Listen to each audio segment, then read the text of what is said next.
pretend it's in his head, it's in his head. He wishes he could fix what's in his head, what's in his head. He breaks his heart in every dream where they both kiss underneath the sheets. What a beautiful dream, oh, and he plays pretend it's in his head, it's in his head. He wishes he could fix what's in his head, what's in his head. He breaks his heart in every dream where they both kiss underneath the sheets. What a beautiful dream. And he plays pretend it's in his head, it's in his head. He wishes he could fix what's in his head, what's in his head. He breaks his heart in every dream where they both kiss underneath the sheets. What a beautiful dream.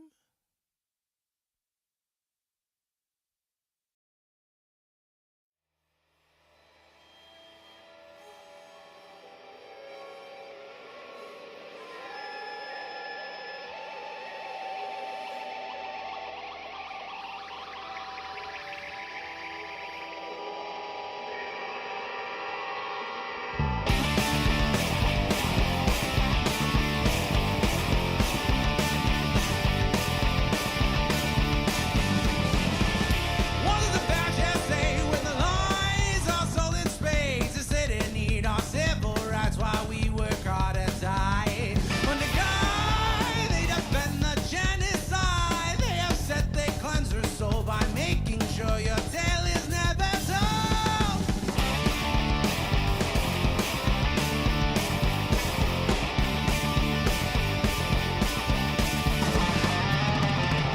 No matter how hard they try, through guns or laws or religious rhymes, they can take your arms, they can take your eyes, but when we sing your name, you can never die. You are truth they can't deny. To live is sweet revenge. You strike great fear into the hearts of men. A voice of nature can't be tamed, and that's why you're a me.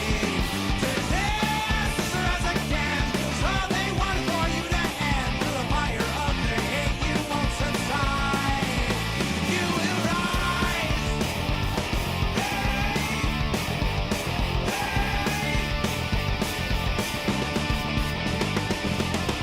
They thought they could make you hide, disappear right before their eyes. And no man says to me, here come the 40 thieves, riding into battle, wrath and power, this is stopping me. No matter how hard they try, through guns or laws or religious rise, they can take your arms, they can take your eyes, but when we sing your name, you can never die. You are truth they can't deny. To live is sweet revenge. You strike great fear to the hearts of men. A voice of nature can't be tamed, and that's why you're on me. To dance as hard as I can, 'cause all they want is for you to end. Through the fire of their hate, you won't subside. You are truth they wish they can't deny.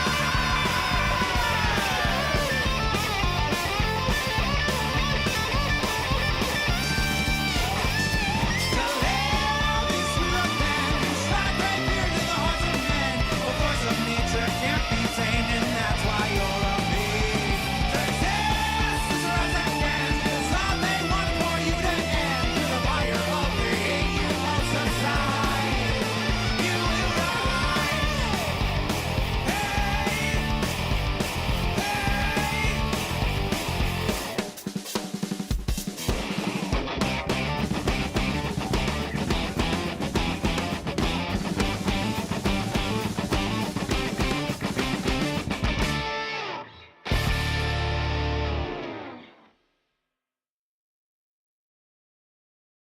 In the heart of the stream where the currents flow, there's a red-haired captain with a radiant glow. Riverboat Jack with her eyes so bright navigates the waters, chasing dreams in the night. She talks of games and battles won, and fights for rights until they're won. With her partner by her side, they sail the waves they won't abide. Get in the riverboat, hear her laughter sway. With every yarn and booger, it's a playful day. She'll say daddy or oh mommy in her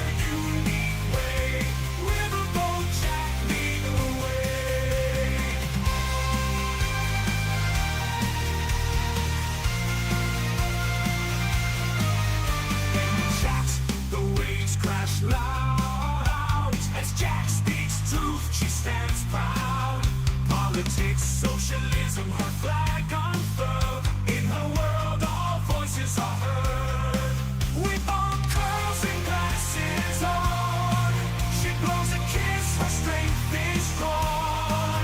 Her favorite tune she'll sing along, and in her laughter we all belong. Get in the riverboat, hear her laughter sway. With every yawn and booger, it's a playful day. She'll say daddy or oh mommy in her unique way.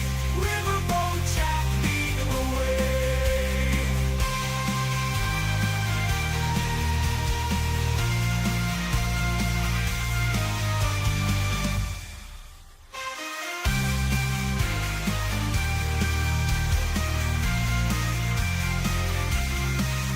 Riverboat Jack leading the way. BWA, the sound of joy as she sails through, no one can destroy. With love and courage she sets sail. Riverboat Jack never to fail. Get in the riverboat, hear her laughter sway. With every yawn and booger, it's a playful day. She'll say daddy or oh mommy in her unique way. Riverboat Jack leading the way. So come aboard, let's sail the stream. With Riverboat Jack, it's a vibrant dream. In the world we're all free to play. Get in the riverboat, let's sail away.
Hello, you wonderful people. Hello, hello, hello.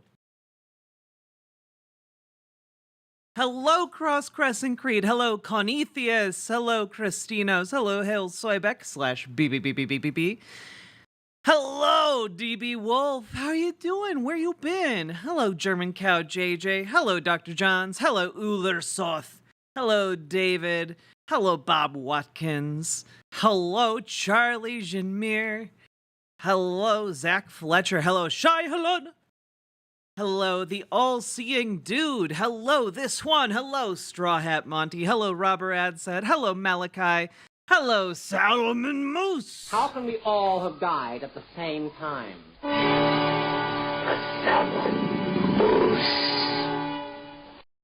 Hello, Trains and Bullshit. Hello, OS Crane. Hello, Mr. Miyagi. Hello, KBS. Hello, one and all. Hello, my rear end. Hello, Malachi. I think I might have gotten you twice there. Hello, hello, hello. Hello, Matthew H. How we all doing, folks? Hello, Erica. It's Friday then. It's Saturday, Sunday. What? What's up? Hey, Daturo dude. How we all doing today, folks? Thinking about those beans? The edible kind or the smooching kind? Hello, everybody. Yeah, I know I'm wearing the same fuzzy shirt as yesterday. It's just really cozy. It's just really, really cozy. I fell asleep in it. A few hours ago, and I'm still waking up. It was really, really nice, and I didn't want to take it off. It's so cozy. Edible beans saw a device from a bean pot. Ooh, called a bean pot. It's very yeah.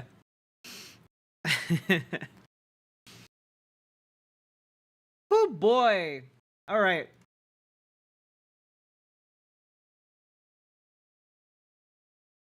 Cozy and cute. True. Cute and practical.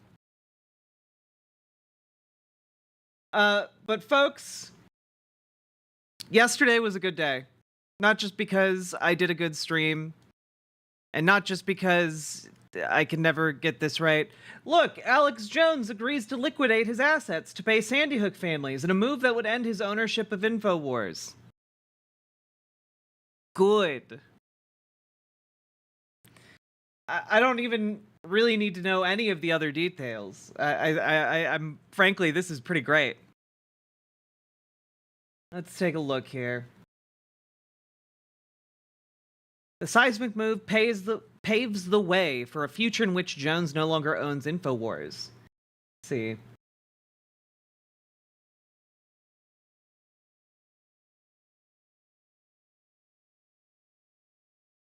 Ah, good. He reversed course and caved to the demands of the Sandy Hook families, who have still not seen a penny from Jones since juries in Connecticut and Texas found him liable in the 2022.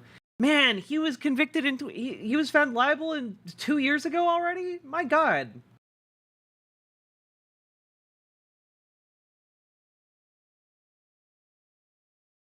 The legal maneuver ultimately means Jones' ownership in free speech systems is going to get sold. Nice.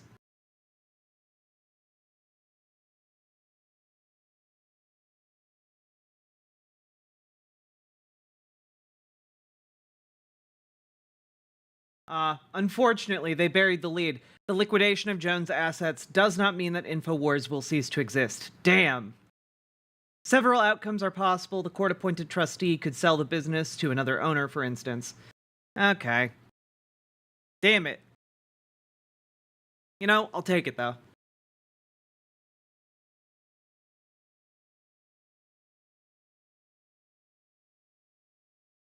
Where will you get your testosterone, prostate, Superman supplements? Your local sex shop.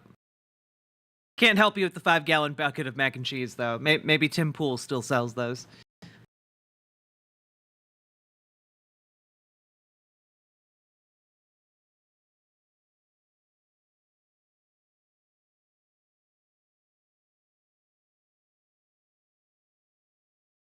All right. Now, I did tell you guys the other day that we would go over this Illuminaughti stuff. Well, Oh, God. Okay. So I should say, this is very similar to my James Somerton investigation, where my investigation was basically just watching his second apology video with absolutely no context. When it comes to Oz Media and Illuminaughti, I have a little bit of context. Mainly that I vaguely recall that Illuminaughti tried to accuse Legal Eagle of plagiarism because his videos have, like, paper tear effects that are standardly used across all of YouTube. And when that was pointed out,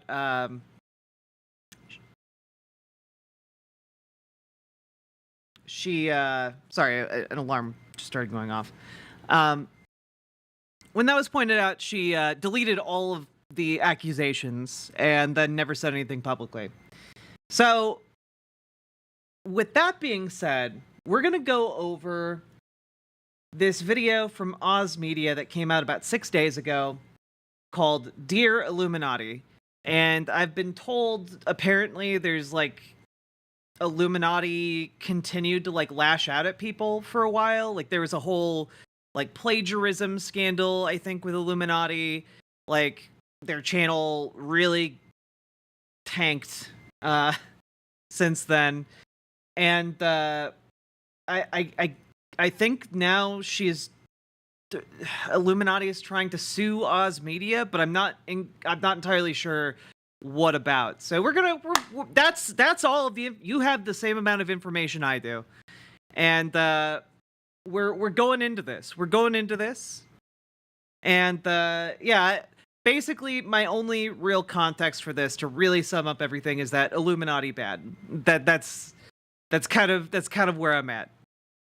I have to go check the pizza that I put in my oven. I will be right back.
That's right, I'm offering you the full Hassan experience today.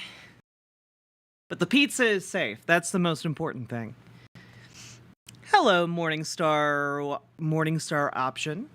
Rip Alex Jones indeed. I'm gonna need a primer on who Illuminaughti is. Here,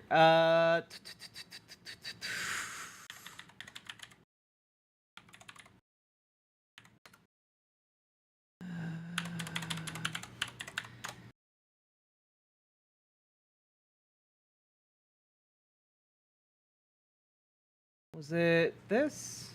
This video is a supplement to a 4-hour video about plagiarism you should go watch first. Then again, you might have better things to do, or taste. I'll just give you the context. One segment was about the YouTuber Illuminaughti, whose videos heavily plagiarize documentaries. She downloads the footage and then paraphrases the voiceover, and if you're lucky, she'll briefly acknowledge she's just telling you what happened in a documentary you could have watched for yourself. He's the grandfather of the MMR scare. The professor is semi-retired, but still charges up to $750 an hour to treat autistic children. So this grandfather of the anti-vax movement, as he described, charges $150 an hour to treat autistic children, which, you know, is fucking ridiculous. You're quoting another documentary. How are you getting these numbers wrong? And sometimes she just starts copying the voiceover. Badly. They have a sister organisation, the Good News Doctor Foundation. They have a sister organization, the Good Doctor Foundation. Oh my god, the name is on the screen. Does she record these in one take? Okay, there we go. I feel like that summarized a lot of things really quickly and succinctly. I tried to do it, but hopefully that extra reinforcement helped. Yeah, the pyramid lady. Yeah. Hello, Somniostatic. So, with all of that in mind, let's go over Oz Media's video. And just right off the bat, two things. I'm not super familiar with Oz Media's content, but I really like their shelves. Like, these are top-tier shelves. They're very satisfying for my brain to look at. And also, excellent hair game. Like, that's some sleek shine right there. All right, let's find out more. Also, I gotta appreciate Oz Media, Wizard of Oz. I gotta give props for that. Well, here we are. Round 2. Blair, if you or your lawyers are watching this, I implore you to at least watch the outro, preferably before June 7th. This is not the monstrosity of a documentary against Blair's actions. If anything, think of this as the prologue. We're here right now because Blair, owner of Pyramid Entertainment LLC, or better known as her public YouTube personality Illuminaughti, is currently in the process of suing me, as well as other prior employees for defamation and other claims. This video, as well as its subsequent parts, will serve as a public record of exactly what is going on behind the scenes. Throughout these videos, Yeah, today's I June will 7th. actively be showing all and any evidence related to dismantling her claims against me, as well as the other parties she's involved in this misplaced legal crusade of hers. Seeing as I know this video will be heavily scrutinized by Blair's legal team, hi, and perhaps even shown in front of a court, also hi, I am fully willing to submit this video and What a considerate person. Just, you know, greet all your potential audiences. You know, I gotta give props. its subsequent parts to the courts as further evidence as I am willing to stand by these words, as I'm treating this as though I'm speaking under oath. I am also not stating this to add an air of authority to my words, as Blair's legal team has previously proposed. I want the truth known. And to do so, I'm going to publicly dissect her claims within this lawsuit to essentially lay bare my defense, as well as the defense for other parties involved. My section of the lawsuit will be covered in part 2, as I'm awaiting litigation privileges before I explore my portion of the lawsuit publicly. Despite this, there is still plenty of information on the ongoings in this video. My lawyer is aware I'm doing this. These legal proceedings have You know, there are a few things as like it is a power move to say like my lawyer is aware I'm doing this. You know, like, oh, you crossed your T's and dotted your I's on this one, didn't you? You know, it's a little ominous. It's a little builds the tension right up. Joshua Davidson, thank you for subscribing. I don't know where these subscribing where the subscribing is going to. Is that a YouTube subscription? Are you a YouTube member? I don't know. But thank you. I don't know what that does yet, but I'll find out. have been ongoing for the past 8 to 9 months at this point in time. If it wasn't for the assistance I received with the GoFundMe back in September, I would not have been able to mount a legal defense. Of the amount donated, GoFundMe takes a fee with each donation. This can be seen on screen here with this nice little chart breakdown they provide. At this point in time, which more information can be found as an update in the original GoFundMe, this lawsuit has cost over $40,000. Damn. I've been posting all of my legal invoices for full transparency, and more will be posted soon. The redacted information within them is information subject to Good evening, attorney-client Ashley. privilege, which also spells out my current legal strategy. This would be foolish to allow Blair's legal team access. This is why the redactions are as heavy as they are, as they include itemized lists of my lawyer's actions throughout the case's initial proceedings. Despite how much has been spent so far, the legal proceedings are still in the beginning phases. Blair's lawsuit, in my opinion, relies on the misconstruing of facts and utilizes a personally curated timeline, which she has constructed in order to gain the bare minimum standards of having this case proceed. Because I'm exhausted with the, in my opinion, legal shenanigans Blair is currently pulling, this video exists. We will be delving into that timeline and gutting it point by point, as both her lawyers and judge seem to be fully unaware that I am not the real cause of her pain and misery. Blair is. Blair's actions are the reason we are here, and I'll be demonstrating that shortly with a detailed timeline of events before we move into the dissection of her claims. If you would like a full breakdown of every court filing to date, I would recommend YouTuber Matt Catster. For now, I'll be focusing on what's current and minimizing the 100+ pages of legal proceedings down to only what's necessary over the next 2 parts. Okay. For the next proceedings, I'll be launching a new GoFundMe because I have nearly exhausted the prior amounts donated. That makes all sense. donations will be used to defend all parties in opposition to Blair, not just myself. All future legal invoices. Okay, I do have to ask this to you folks who know a little bit more about this. How many people is Blair suing? Because when he says this, it makes me think that it's a lot. Like, how many people could she possibly be suing? Cal Thickness, thank you very much for the shout out. Hello, Jaeger Larson.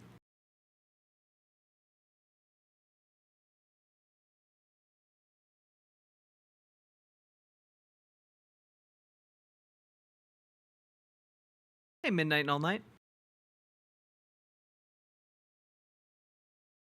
Yeah, Little Morphine Annie, we are. Everyone from the Sad Milk channel.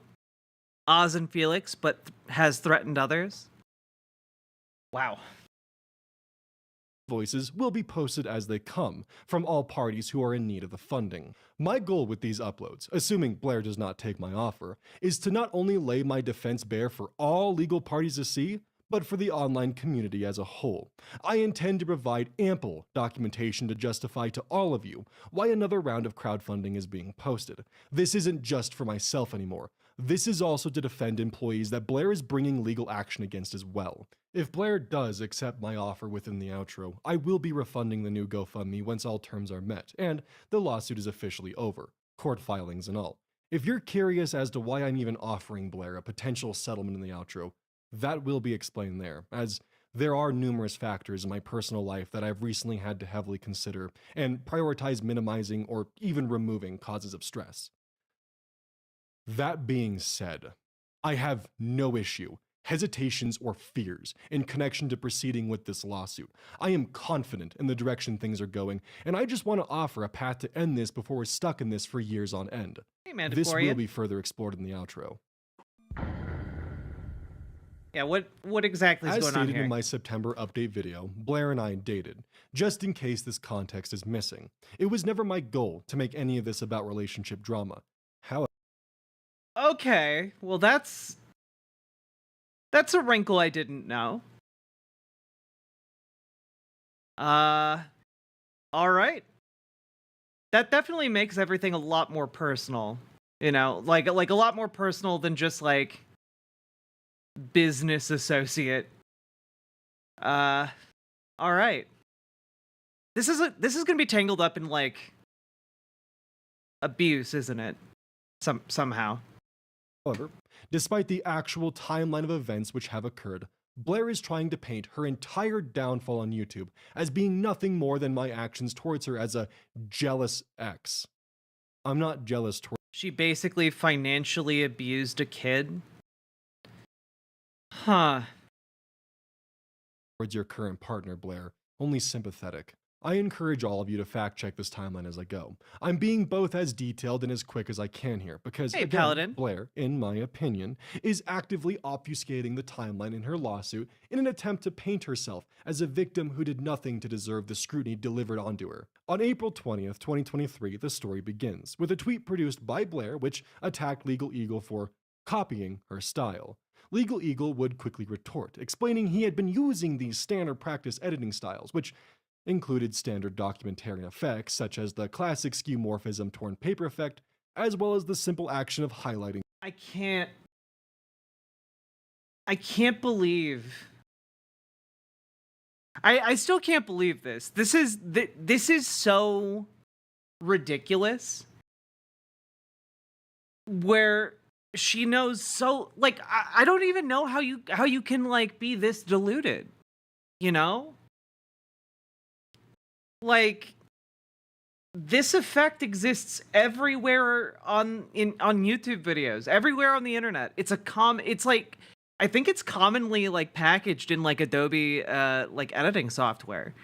Like, what on earth would provoke you to accuse a legal team of doing this? Like, why would you pick a fight with a team of lawyers? I don't understand. Text, which all can easily be found as stock templates online. Yeah. In this Twitter thread, Blair had also levied accusations against members of Legal Eagle's team as proof of this copying by showing an editor of Legal Eagle asking for help with how a certain effect is achieved. This is standard practice amongst YouTubers and editors. Blair responded to Legal Eagle by deleting these accusations and did not provide a public apology or any form of public justification for her actions. This further stirred the pot and made people ask questions. This same day, April 20th, H-Bomber Guy would post a tweet publicly displaying an example of Blair copying a documentary herself, although he used the word plagiarism. At the time, I found it incredibly telling that H-Bomber Guy had such a specific clipped comparison ready to go that same day, with an exact video. I do wonder if Blair had the same realization that I did, that the only way Harris would have a clip like this is if something major was in the works. Foreshadowing is a literal. On April 23rd, 3 days later, we would see Click post his Twitter thread. I emphasize the 3 days portion because at this point, that was funny. I genuinely appreciated that cut. That was some good comedic timing right there. Blair was still yet to address the Legal Eagle scenario, pushing Click, a former collaborator of hers, to publicly distance himself from her to avoid the flack that her actions had been causing for any and all who were at any point associated with her. This is not an accusation. I am just stating the unforeseen cause and effect of Blair's documented actions. This same night, from a bathtub apparently, Wonderstruck, now known as Hi I'm Wonder, would post his Twitter thread detailing his prior dealings with Blair, as well as the harm that he felt he suffered when close to her. I was unaware that one. Also, just checking because you guys probably have a better idea. What are Oz Media's pronouns? Otherwise, I'll just default to they, them. Hey, Haruko.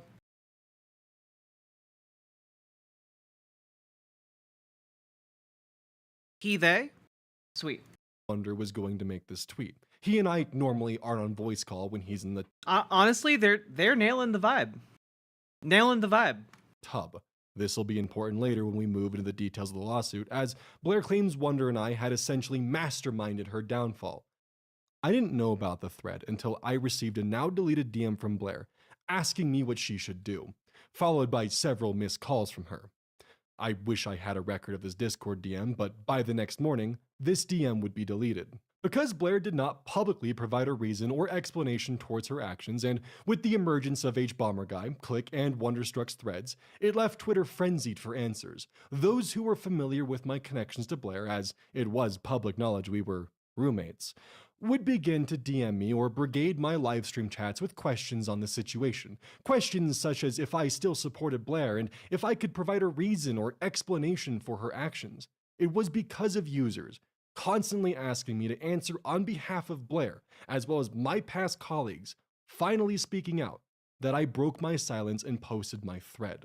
A thread where I took accountability for my actions in support of Blair and defended the credibility of my colleagues. I posted my Twitter thread April 24th, 2023 at roughly 4 a.m. my time. That same morning, I had this text message interaction with Blair.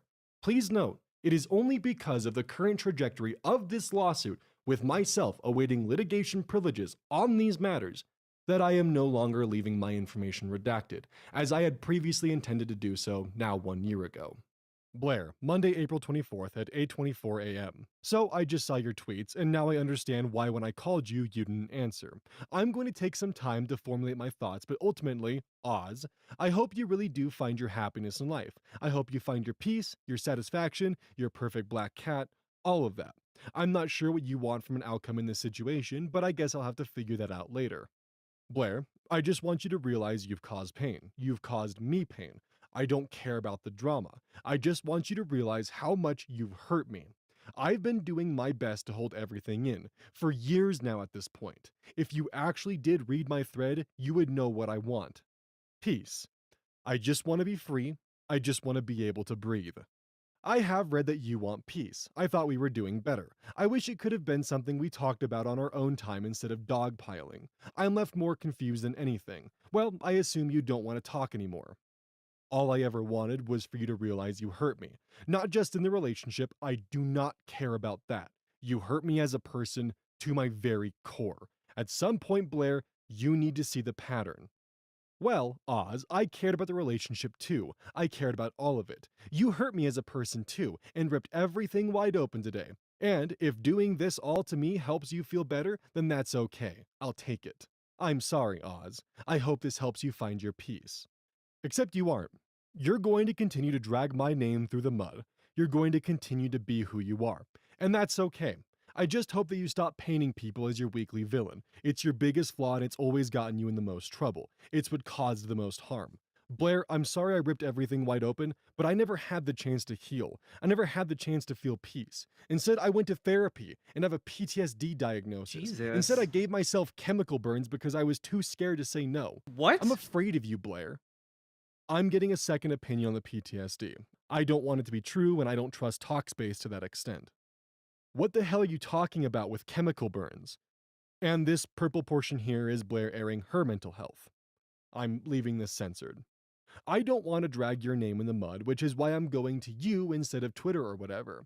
I would go to an actual doctor. Colorado is tightening down on telemedicine stuff, FYI. She had a I'm candle working on making it. business? Thanks for the heads up. I would rather talk to you in a phone call, in person, whatever. I would rather. Wait, so Oz Media got chemical burns from the candle making process? Try to work on things and work out things over, I don't know, whatever else the other options are. I don't want either of us hurting. I know there is no band-aid solution, but I know talking helps. Just for some context, why I didn't take this is because Blair does have a habit of recording conversations. This is evident with the Madison situation from Cruel Happy Mind. I was fearful she would take my words out of context to suit her narrative. I need time. I need to see a real therapist first. I don't know what else to say. I'm sorry you're hurting as well, I really am, but I need to start putting my needs first. I will put my needs first too. Good luck out there. Take care, please. Can't guarantee that, but I will be alive. Just so we're clear, that was a joke. Probably a bad one, but a joke. And I'll have the officer remove the bolo off of your house too. I guess I'll be heading down then. Probably wouldn't be a bad idea to have it in my name either. Just show them any verifiable threats, What is a and they'll do bolo? it. And this was the last time I spoke to Blair. For additional context, the bolo in question, as Blair described it, was essentially swatting protection. It was a way that if someone were to attempt to swat my home, the officer in question would then look up my address What? and see that I am a public figure. Wait, why would and you give me take a that call away? before showing up to my door in SWAT gear? Blair removed this protection when I spoke out against her, or at least she claims. I don't know if this actually exists or not. Be on But lookout, to me, gotcha. in my eyes, on this day, after I had spoken out against Blair, Blair removed protections that I would have against swatting. Protections that she Why? did in fact put in place, but had also explained to me what the purpose of them were. There is a lot to unpack here. However, these messages are important as I believe they help demonstrate why I have come to the conclusions I have on her motives. It is worth noting, I am the one who asked for space. I am the one who wanted nothing to do with her. She is the one who apologized and desperately sought out a rapid solution to remove my words from the internet. I finally said no. This same day, April 24th, One Topic would post his thread in opposition to Blair. April 28th, Blair would upload her video, Illuminaughti Exposed, which served as a direct response to her detractors. Blair had taken drama off of Twitter with minimal viewership and plastered it before her large audience for the world to see. In this Cool. video, she finally showed that she did in fact apologize to Legal Eagle in private. If this was made public, I believe we would not be here right now, as myself and others would not have received questions and pressure from viewers to make a statement. In this video, which is still public, Blair attempted to address the Twitter threads from both Click and Wonder. In doing so, she also used this opportunity to leverage several accusations against them, accusations which she, as it appears based on her actions, had been holding on for nearly 3 years to use at her convenience for an exact moment like this. In my opinion, based on This is kind of insane, right? Like it's kind of insane to like compile that and hold on to it for that long, right? Like that almost sounds, and I don't want to like jump to conclusions here, but that almost sounds like you are just straight up like you have files on everybody you meet. That's how that feels to me. Like you just compile documents to use against people if they ever turn against you. Yeah,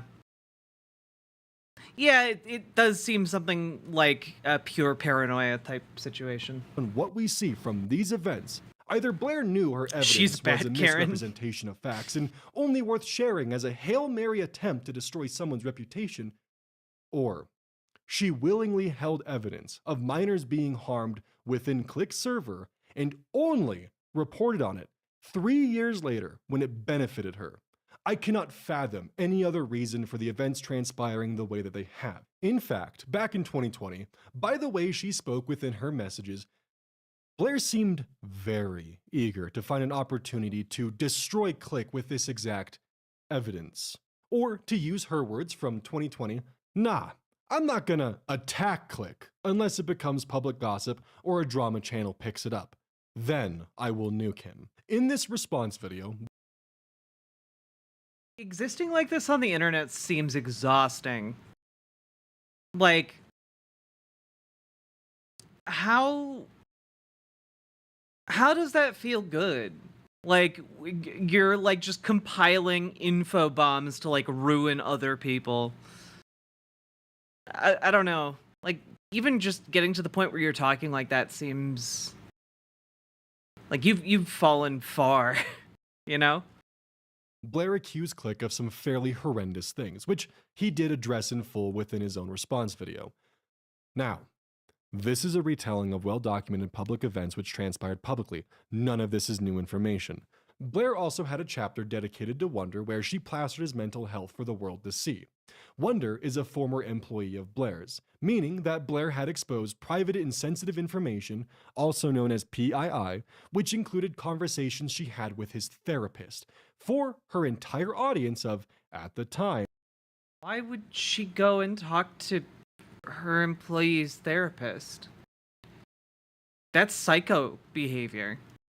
roughly 1.7 million subscribers. Blair also accused Wonder of mistreatment of his dog, as well as other false accusations that Wonder was forced to address. There is, of course, the infamous 3-minute section dedicated to me where Blair is in tears. I have my own opinion on these tears, but I plan to tackle this at a different time, as it serves no purpose here beyond pointing out that, in my opinion, Blair is attempting to leverage private details for public pity, which some people did in fact take at face value, and demanded I apologize to Blair on various platforms.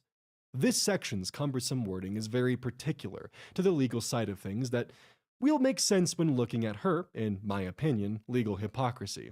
She played in the mud just as much as everyone else did. I cannot emphasize enough that Blair had taken Click and Wonder's Twitter complaints and negative experiences of her past behavior, complaints made publicly as reasoning for their discontinued association with her after her public folly with Legal Eagle, and would then post a response video where she herself levied accusations against other content creators, which warranted a response to defend themselves against her claims. I understand that to a vast majority of you, this is obvious, but Blair attempts to paint her video as an attempt to de-escalate matters within the original. How on earth would any of this de-escalate matters? I'm sorry, there is no universe in which you went to go talk to your employee's therapist and like illegally collected information on them to disseminate is de-escalating things.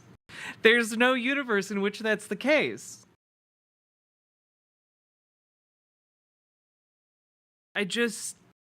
My God. I imagine it's gonna get a lot worse too. We're only like 17 minutes in. My God. Original filings of the lawsuit. Ironically, this factual allegation was later mysteriously removed in future amended versions of her legal complaint.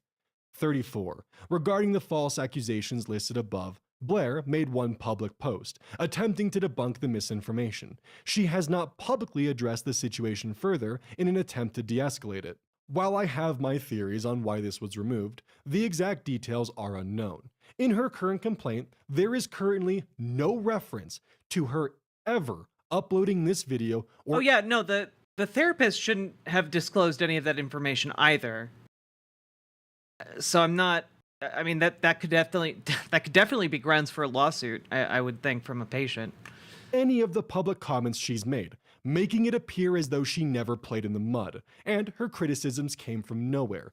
Here's a quick search in the second amended complaint to demonstrate this. This document will be on full display in future chapters within Part 2. More on this, of course, when we reach the legal debunking. Sorry to edge you all on like this with this tease, Yeah, but Meadowsweet, I'm not sure. Depends on the therapist, has I already think. had numerous revisions, and she sees her video as an attempt at de-escalation. Because like there are like less than legitimate therapists who, you know, don't abide by HIPAA, unfortunately. If you recall, among the many other accusations she levies, Blair accused YouTuber The Click of harboring pedophiles in his Discord server. In what world this is a de-escalation? I cannot say. Now, of course, I do believe that Blair is entitled to speak publicly on her personal retelling of events. However, I personally find it to be brash, hypocritical, and even monstrous to then sue those who argue against said retelling of events. Something rocks in glass houses. Following Blair's April 20th video, this would of course follow with a twit long. Yeah, so what's that about this is that from what I understand, they all at one point all lived together and all worked for Blair. These were her friends. Oz was in a relationship with her. She got caught by Harris and in response burned down her life. Yeah, I mean, that really is what it seems like. This all seems incredibly self-destructive in completely unnecessary ways. Longer drafted by Wonder, posted April 29th, in a rapid attempt to defend himself from the multitude of new allegations that Blair had dropped on his doorstep. May 2nd, Click would upload his response, detailing his experiences with Sad Milk as well as what he had personally gone through. Near the end of this video, documentation is shown from an individual who was previously anonymous, which helped provide Click with supporting evidence to bolster his claims as well as to dismantle the many accusations thrown forward by Blair. This individual is now being sued by Blair. His online handle is Felix the Kit Kat. He was a former Discord moderator, later turned manager at Pyramid Entertainment LLC. We will be diving into his portion of the lawsuit later in this video, in dismantling the claims Blair has set forth within her lawsuit.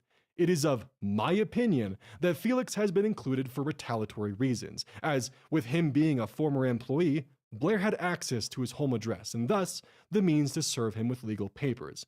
Felix is among the individuals who the new GoFundMe will be aiding. May 11th would be the date that Wonder would release his video, an hour-and-a-half long rebuke of the claims Blair had laid out against him, some of which include refuting the alleged mistreatment of his dog, James, as well as being forced to out elements of his mental health.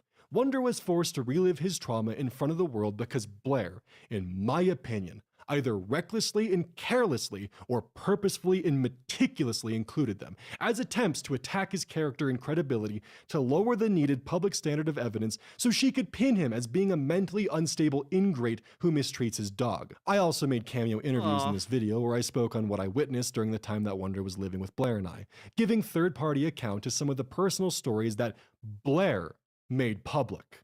My words in this video were in response to Blair's public comments.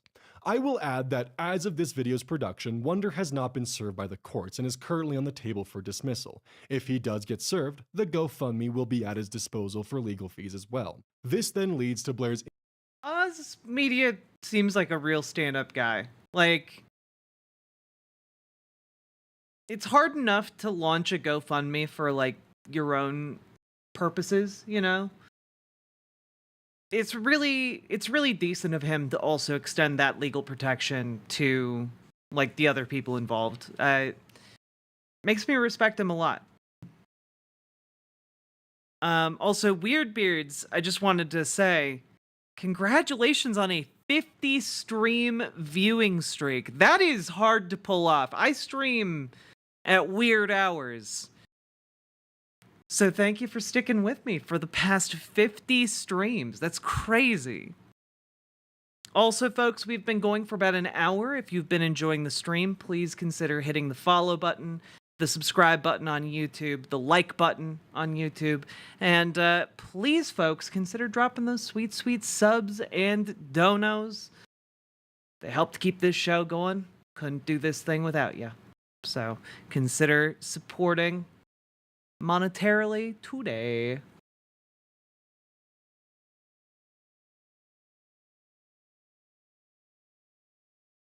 While she was... Oh, that's right. She was part of Leftist Mafia. I forgot.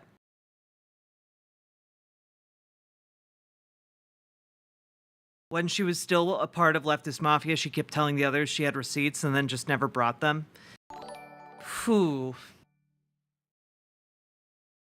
Killed by Magikarp. Thank you for subscribing with Prime. I appreciate it. Thank you for the Bezos bucks.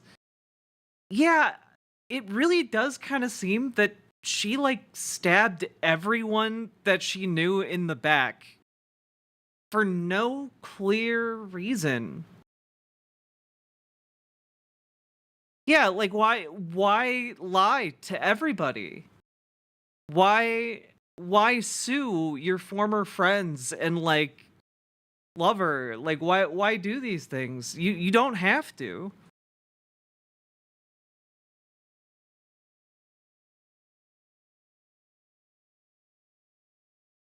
infamous posts made to her YouTube community tab in Twitter on May 26th, speaking on how she intends to clear the false allegations that have surfaced against her. Let's actually take a peek at this real quick. Hey everyone, I'm fully aware of the recent false allegations that have surfaced. I want to take a moment to publicly state that I am taking these allegations seriously and am committed to rectifying this situation promptly and appropriately. I understand the concerns and potential impact that these false allegations have caused. My team and I are actively working behind the scenes to gather all relevant facts. I am committed to transparency and accountability throughout this process. Rest assured that I am taking decisive action to address this situation. I will provide updates and communicate any necessary actions as soon as possible.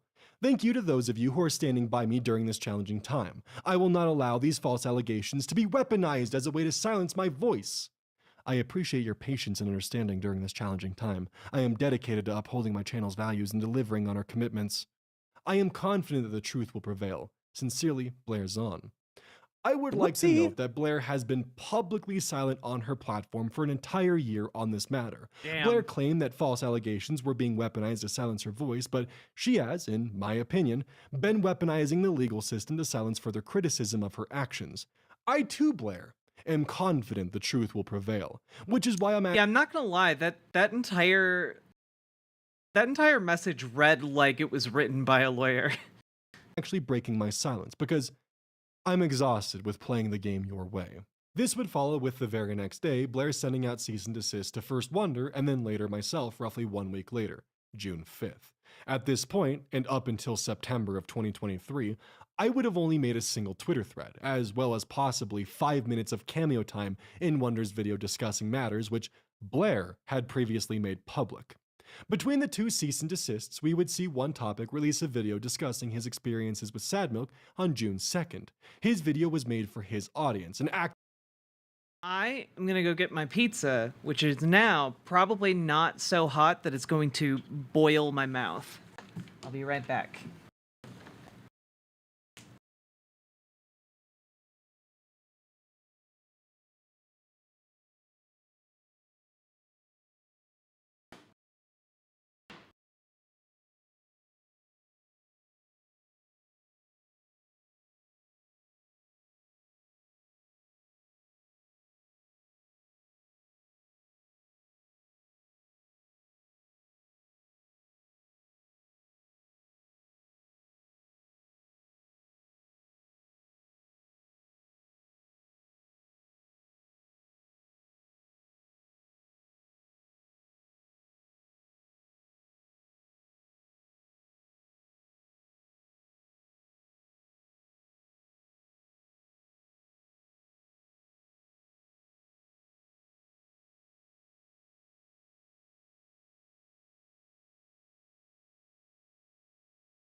Hello.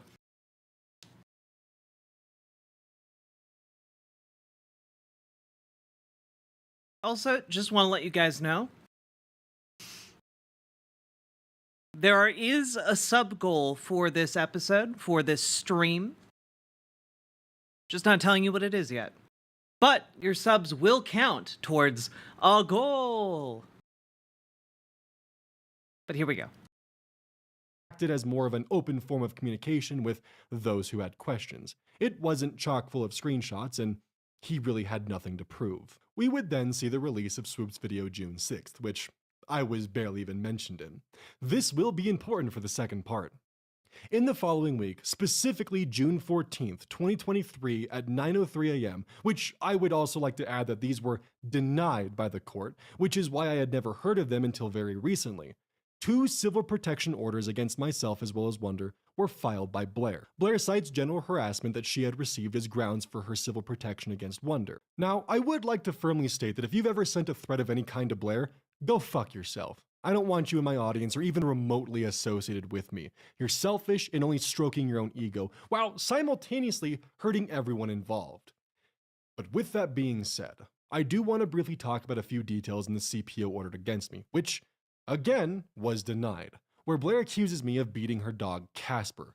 I deeply cared for him, and I find this accusation thrown into a CPO for sympathy from the judge to be revolting. I also, in my personal opinion, believe that this is further evidence of Blair twisting and manipulating facts, or in some cases just You have to be particularly sick to, like, make that up as, like, a detail. My god. outright lying. How fucking dare you accuse me of beating Casper after everything I did for you and him, which, in your own video, Blair, you said it yourself, how much help I provided with Casper.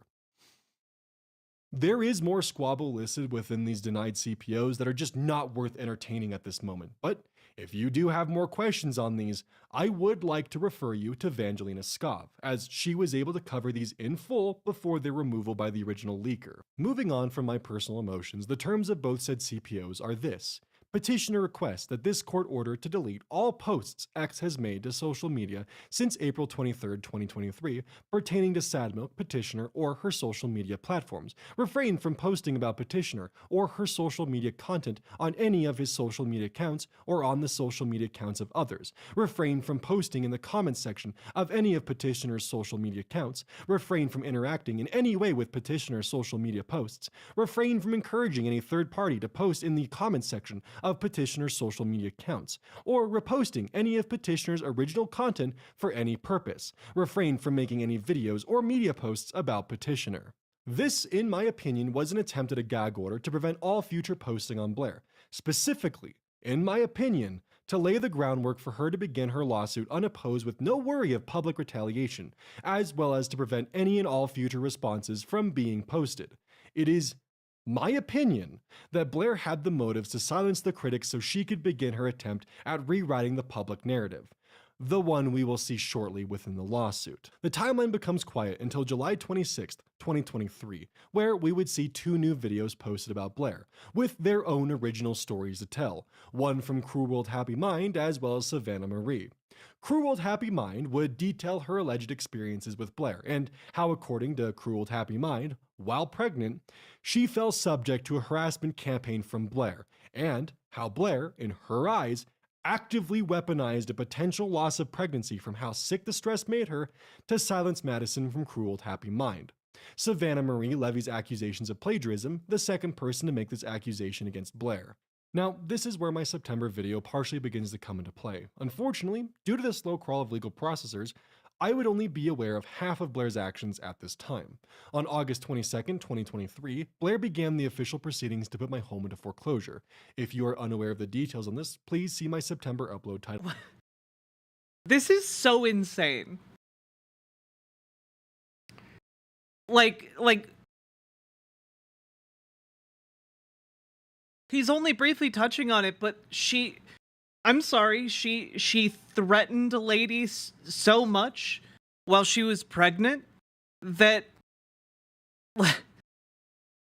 that she, like, was able to guilt her into silence because of how stressed it made her. She was worried that she was going to lose the child. And now we're just rapidly moving along to, oh yeah, she put my home into foreclosure. What? How? What? I feel like both those things are full-blown things of their own to talk about. This is so much. Let's Talk Illuminaughti Drama Update. In this video, I explain the details of how I even ended up in this position. This foreclosure process was based upon a debt that I had accrued with her while we were dating. I had no warning, no notice of behind payments, no communication that this would be happening. Instead, I found out from a realtor who excitedly told me my condition of foreclosure and asked to purchase my home from me. What a way to wake up. To further clarify, as I stated in my September video, I was indeed behind on payments. It is my opinion that Blair introduced a payment structure that she knew I would be destined to fall behind on. Yeah, this really is just a reverse Columbo of one more thing. You know, just instead of solving the mystery just keeps getting more complicated.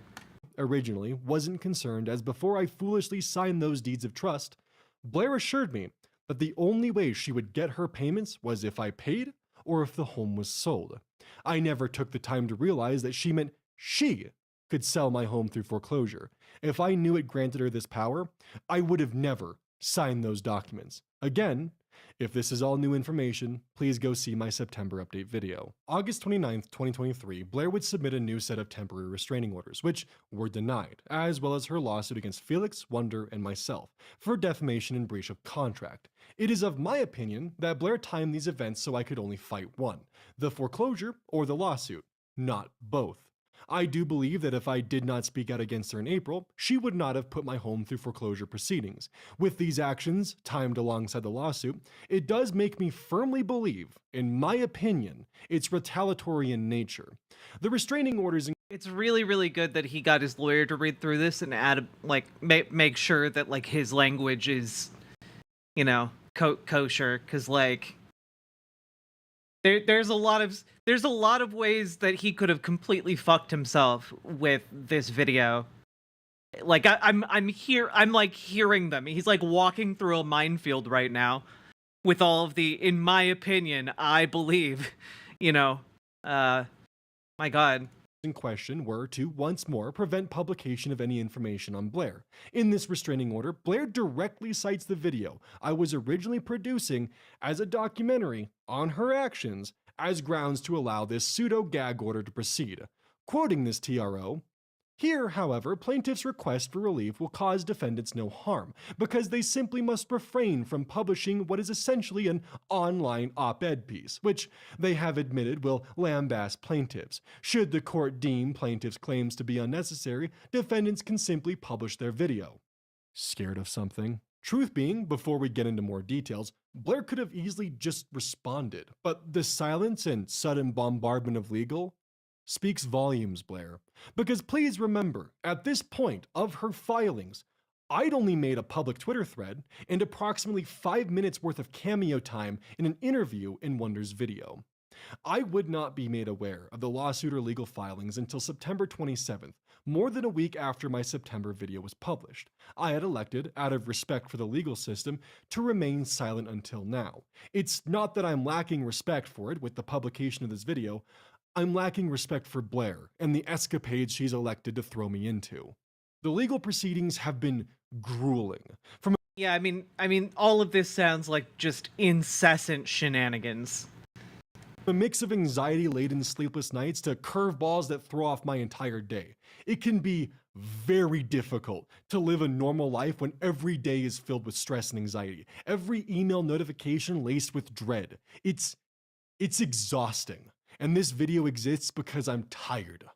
The lawsuit starts with the service in late September, roughly a week or so after my September upload, specifically September 27th. I would be in and out of calls with my lawyer, going over the facts of the matter, looking over everything I could and providing as much evidence as possible. Unfortunately, I can't just drop a folder of evidence on the judge's desk with a solid "nuh-uh" and walk away.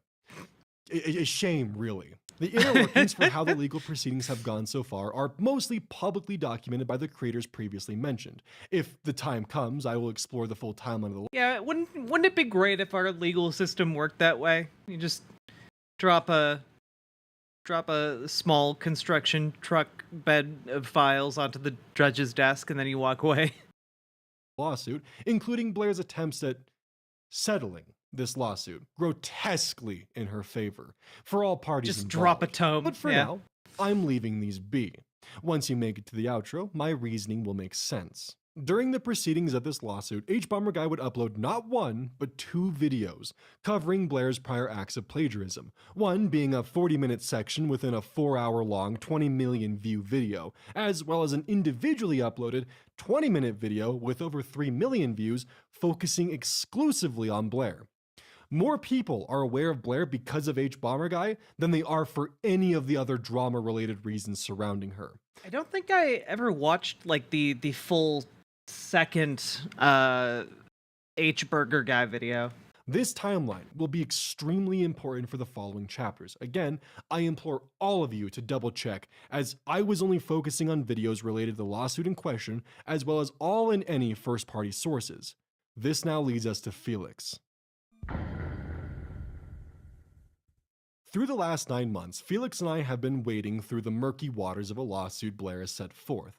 If you're unfamiliar with the nitty-gritty of the legal proceedings at play and still don't recognize who Felix the Kit Kat is, again, this is a former Discord moderator for Blair turned employee at Pyramid Entertainment, the leading plaintiff, in this lawsuit Blair has hoisted us into. As of the time of writing, Felix's motion to dismiss was denied, and he will be proceeding through standard legal proceedings. Yeah, I will say that if anything bad ever comes out about H-Bomber Guy, I'm going to be very sad. I'm going to be very, very sad. With Blair. I will be going into the specifics of the judge's order shortly, and to firmly clarify, the judge is not connected to or well educated on the YouTube space, nor the drama which has transpired. He is doing his job and acting according to the documents provided in front of him. Hey, Will More Kale. on this soon, as the legal system is far more complicated than an episode of Law & Order may lead you to believe. As a reminder, the lawsuit isn't even out of the starting gate. This could turn into an exhausting fight ahead of all of us, and is far from over for those of us who are directly involved. It'll be my purpose here to present Blair's claims against Felix, the counter towards them, and why I feel these claims were created in bad faith, as well as going over why the judge made his ruling the way he did, as, in my opinion, it helps to shine light into Blair's legal strategy at hand. Referring back to the timeline provided earlier, on May 2nd, 2023, YouTuber The Click, a comedy and meme channel, this will be an important distinction for later, produced his response to the April 20th video, Illuminaughti Exposed, where Blair had levied multiple allegations of misconduct against Click. Click responded to these accusations with a 30-minute response to an 8-minute chapter within Blair's video, thoroughly, in my opinion, clearing his name. I would also like to give the information specifically in this case to Blair and her lawyers that No, Blair's in Illuminaughti, not Blair I White. did not reach out to Felix, nor had contact with Felix since his departure from Pyramid Entertainment LLC until April 24th, where Felix would initially reach out to me, as seen here. He would later reach out once again shortly after Blair's public video, where he felt that Blair had improperly retold events, as Felix was a direct witness to what had transpired with Click. Felix, of his own volition, wanted to help set the record straight on information unrelated to the operations of Pyramid Entertainment LLC. Within Click's video, the final chapter includes screenshots from a redacted individual. This individual in question was Felix the Kit Kat. In these screenshots, Felix provides documentation of Blair offering him $200 to sift through prior Sad Milk recordings to find evidence of Click using the R word. These screenshots in question are what Blair is Jesus. suing for defamation, as well as breach of contract. What is not included within this lawsuit, however, is the screenshot evidence provided by Felix of Blair owning the alt account that was created to harass Click as well as his cohorts in 2020. Take this information as you will. Blair is willing to sue over a DM showing her paying one of her, at the time, Discord moderators $200 to dig up dirt on a prior collaborator, but Blair is not suing about the disclosure of information about owning an alt account to harass other YouTubers. Take that as you will. The claims against Felix the Kit Kat listed within the lawsuit are as follows. If you want the drama attached to the individual filings, you can visit Madcaster's channel where he's broken down each filing for the layman, as well as Vangelina Skov and more recently Tamimi. Up first, as claims against Felix, whose full name will be censored using orange. Defendant Felix is a former employee of plaintiffs. As a note, his employment began at or around the time of May 5th, 2021. As disclosed in the factual allegation number 18, Blair states, defendant Felix signed a confidentiality agreement on May 5th, 2021, signed the Felix agreement, which all employees are required to sign as a condition of employment. 63. Felix is in violation of this Felix agreement by turning over private messages between himself and Blair to another YouTuber, Mark Drek, to exploit in a YouTube video made to slander plaintiffs. This video is available at, then YouTube link, and is titled Illuminaughti and Sad Milk. The video was not produced, as Blair stated, to slander plaintiffs. This video, made by Click, was in self-defense from Blair. Felix came to the aid of someone defending themselves. What Blair has done in this lawsuit is completely remove any and all instances or references of her public statements to make it appear as though any attack against her is slanderous. Please recall the previous removal of factual allegation 34 from the prior version of the lawsuit. Again, 34. Regarding the false accusations listed above, Blair made one public post, attempting to debunk the misinformation. She has not publicly addressed this situation further in an attempt to de-escalate it.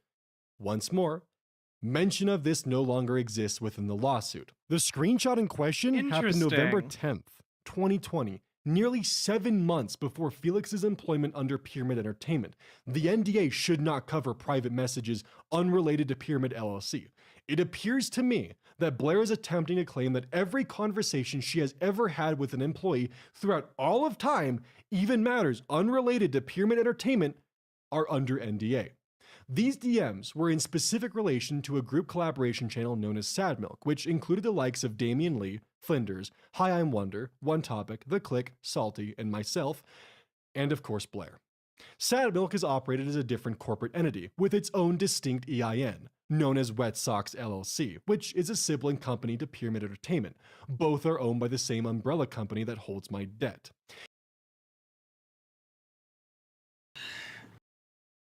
How is this now somehow becoming like corporate intrigue? Like it's not just like a lawsuit, yes, now we have umbrella corporations and multiple LLCs at work. This is crazy. If any argument were to be made about this being work contributed by Felix, the actions taken were not in service to Pyramid Entertainment, but instead Wet Sox LLC. However, there was no employment contract or NDA attached to these actions in service to Wet Sox. The files in question are related to old audio recordings of Sad Milk videos, not Pyramid. It is also important to point out that these actions in question were not, to my knowledge, normal company practice to specifically target employees who were low on money to dig up dirt on prior collaborators of Blair's. Then to pay said employee with a PayPal transaction. To further add, Click was contracted talent for Wet Sox LLC, as Blair herself demonstrated at 11:14 in her own video, where she briefly shows on screen the Sad Milk Entertainment contract, which she refers to as the agreement. I would also like to add that if this was official company business, there should be a documented 1099 form or other specific documentation to show the payments to Felix are properly documented for specifically Pyramid Entertainment. After talking with Felix and being shown his TurboTax filing from 2020, I can confidently state neither this 1099 nor any form of company documentation exists to specify this payment as being directly in service of Pyramid Entertainment. As of this time, we only have a PayPal transfer listed as video review. Mind you, there are no PayPal transfer fees attached to this amount. PayPal takes a fee for business-related transactions. This can range widely, but the common fee for a company transfer is 3.49% with an additional 49 cents per transaction. This means that this transaction is most likely listed internally with PayPal as a friends and family transfer, as before July 28th, 2022, it was possible for a business PayPal account to send money via a friends and family transfer. This transfer was made in November of 2020, nearly 2 years before this policy change occurred. To me, in my opinion, based on the evidence I have in front of me, this appears to be an under-the-table task assigned to him with no documentation of how that money was categorized, with the payment being labeled within PayPal as friends and family, similar to paying your neighbor's kid to mow the lawn. And on top of that, the assignment was specifically in service to Wet Sox, not Pyramid Entertainment LLC, and specifically involved prior contractors, click, of Wet Sox LLC, not Pyramid Entertainment. In my eyes, I see this as Blair retroactively changing the events of 2020 to fit her narrative within the lawsuit. The simple truth is, this conversation was held November of 2020, and he was hired May of 2021. Blair is trying to claim that these were company communications and has framed it as such to make the lawsuit stick. Factual claim 64. Regarding But the actual work started being done before the hiring happened. So, oh boy. She's in a lot of trouble here, guys. This went from criticizing MLM to becoming the MLM. You know, sometimes you stare so long into the abyss, you become the abyss. In these messages, defendant Felix edited selectively picked messages to create the appearance that Blair made statements that she did not. He thereby created a false narrative that was damaging to the plaintiffs. Felix, when the lawsuit was served to him. Oh yeah, more OS on why Crane, that's I'm sure that was abused so much on PayPal prior to them changing that policy. My God. Air quotes later, posted on Twitter informing the public of his circumstance, while also providing the full context of the screenshot in question, which provides no room to argue for cherry picking, as Blair has argued in her suit. Blair does later in this suit confirm the validity of these screenshots. Blair was an by saying she sociopath. I'd be cross-referenced impressed them with in her level of own DMs. business But in organization. my opinion, Yeah. the full context here makes her look worse. These messages were provided From pyramid YouTuber to pyramid schemer. to help clear a former collaborator's name of accusations brought against him by Blair. Here's the full context for those DMs. Blair sending a message at 11/10/2020, 8:57 p.m. Hey, are you still short on rent? Rent, no electric, and phone. Yes, I am at -$2 right now. No idea what I'm going to do for lunch tomorrow, but I'm at the fuck it, I'll figure it out phase of my life. Blair, I have something for you, but it's a little tedious. I mean, my life is nothing but tedium, so I can do it. I need you to work with blank to help me find click saying the R slur in Sad Milk's raw audio.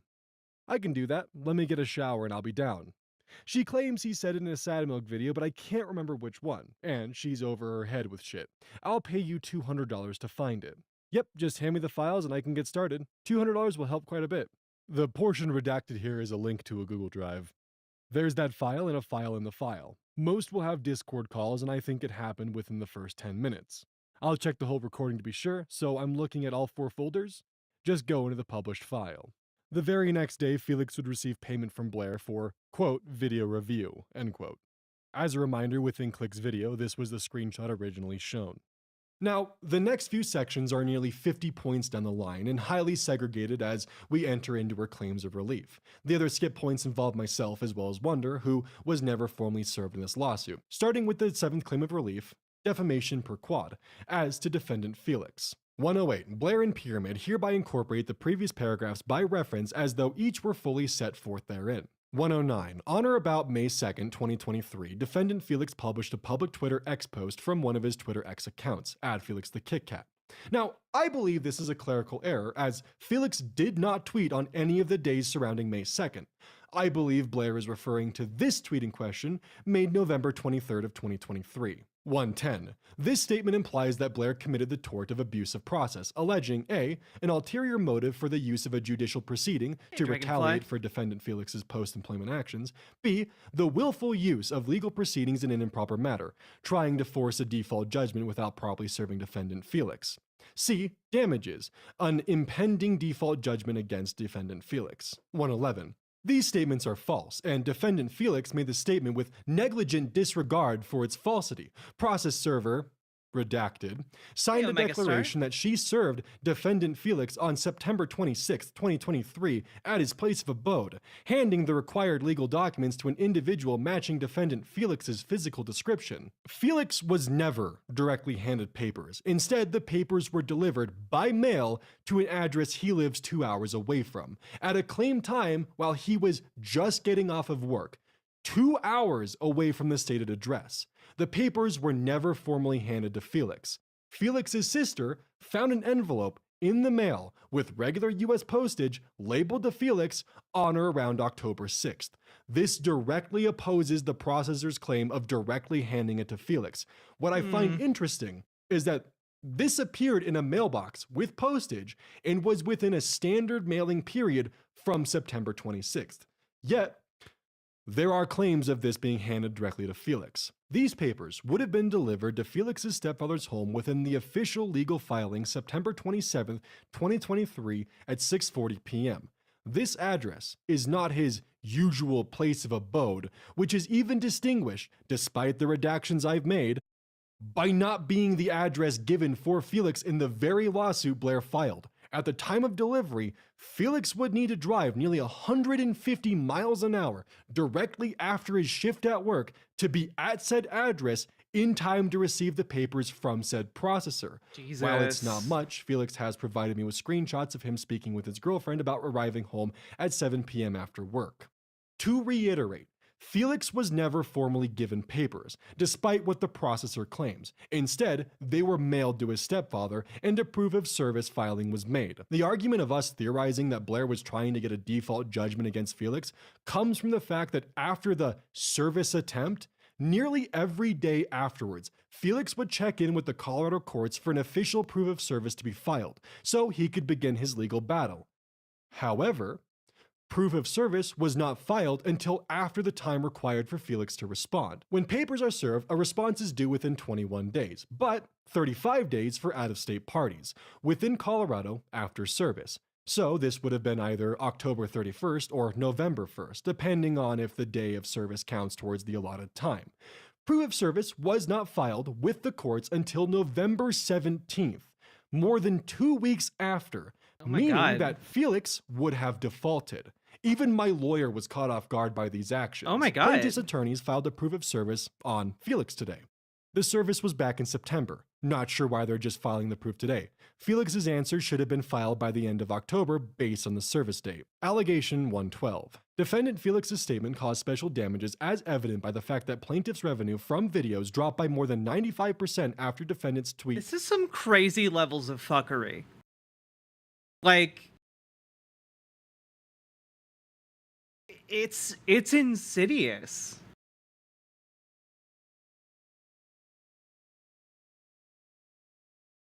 /X was published from $74,646 in the period of November 23, 2022, December 23, 2022, to $2,751.72 during that same period a year later. Blair is listing a drop of revenue from a specific date period and ignoring the fact that her revenue had begun to decline far before then. The official date, April 20th, 2023, is when we can see the first damage being done to her subscriber count. This is also the day she levied accusations against Legal Eagle. And then, of course, following her upload of the Illuminaughti exposed video, the viewership damage is fairly evident, especially in the following weeks where she saw a rapid decline. I find it to be personally dishonest to claim that Felix's GoFundMe tweet was responsible for the drop in revenue reported, as there had been a long-standing consistent drop of revenue for each month prior. Not to mention, of course, in that date range, this includes the H-Bomber Guy videos, which had a collective 23 million views between the two of them. 113.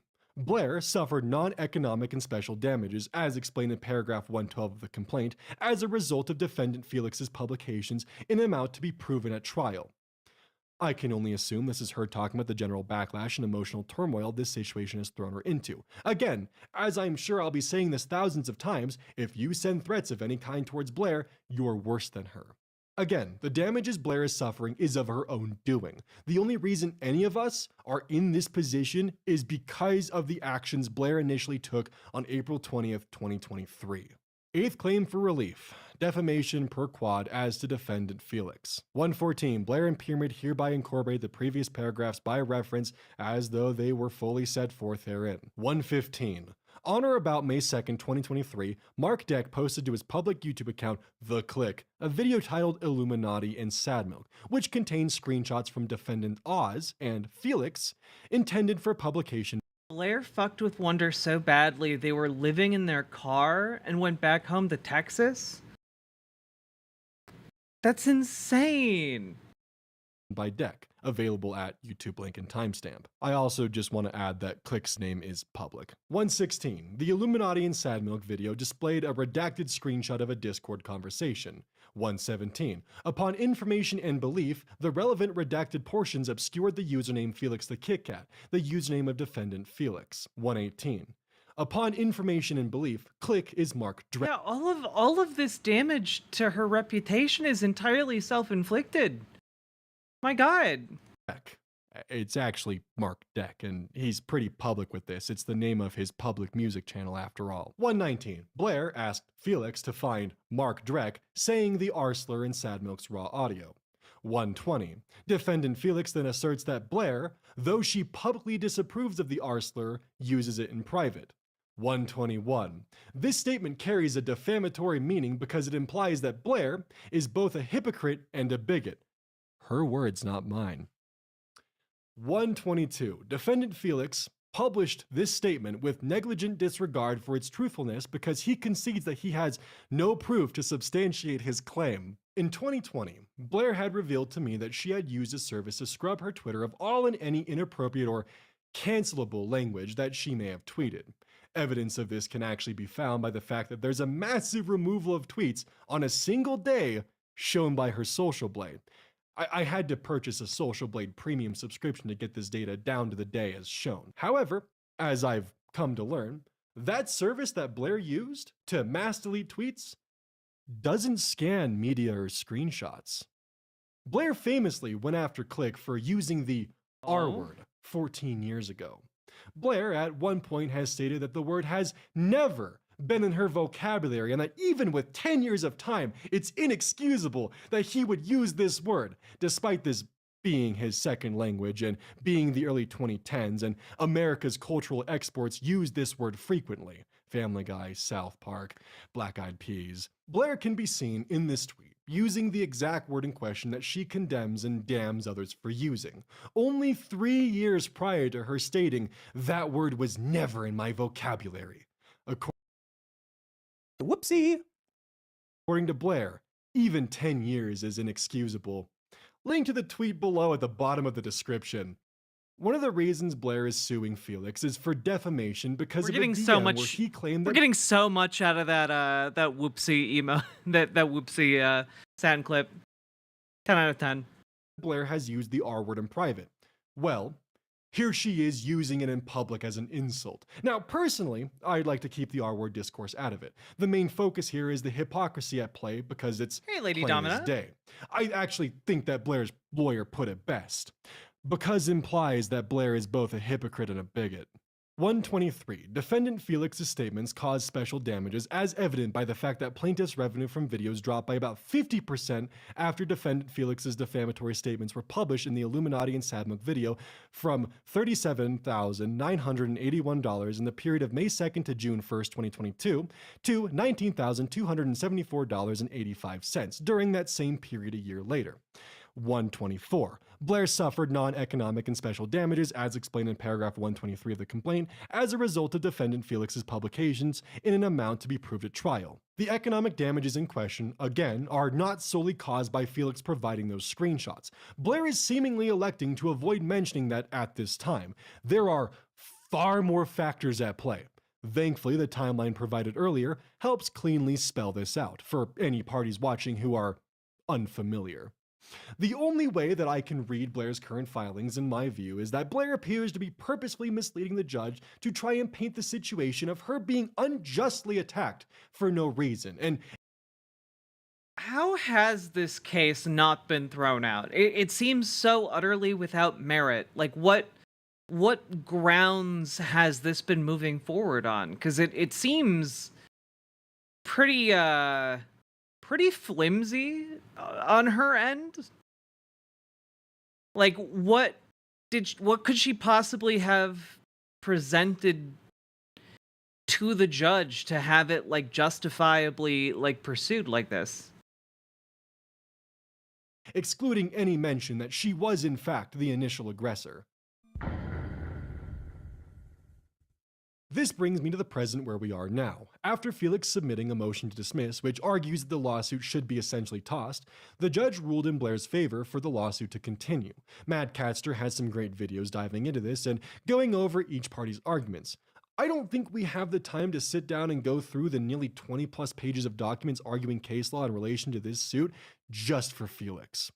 I will point out, though, from what I could see, Felix's lawyer took the route of trying to argue the claims itself and the legal standing, as I'm unsure if, at this phase of the suit, if facts can be presented in argumentation of a case's legitimacy, as both defendant parties, mine included, have forgone including the nitty-gritty facts of the matter and instead focused on tackling the claims on their merit to stand on their own and utilizing case law on the matter to challenge the arguments at play.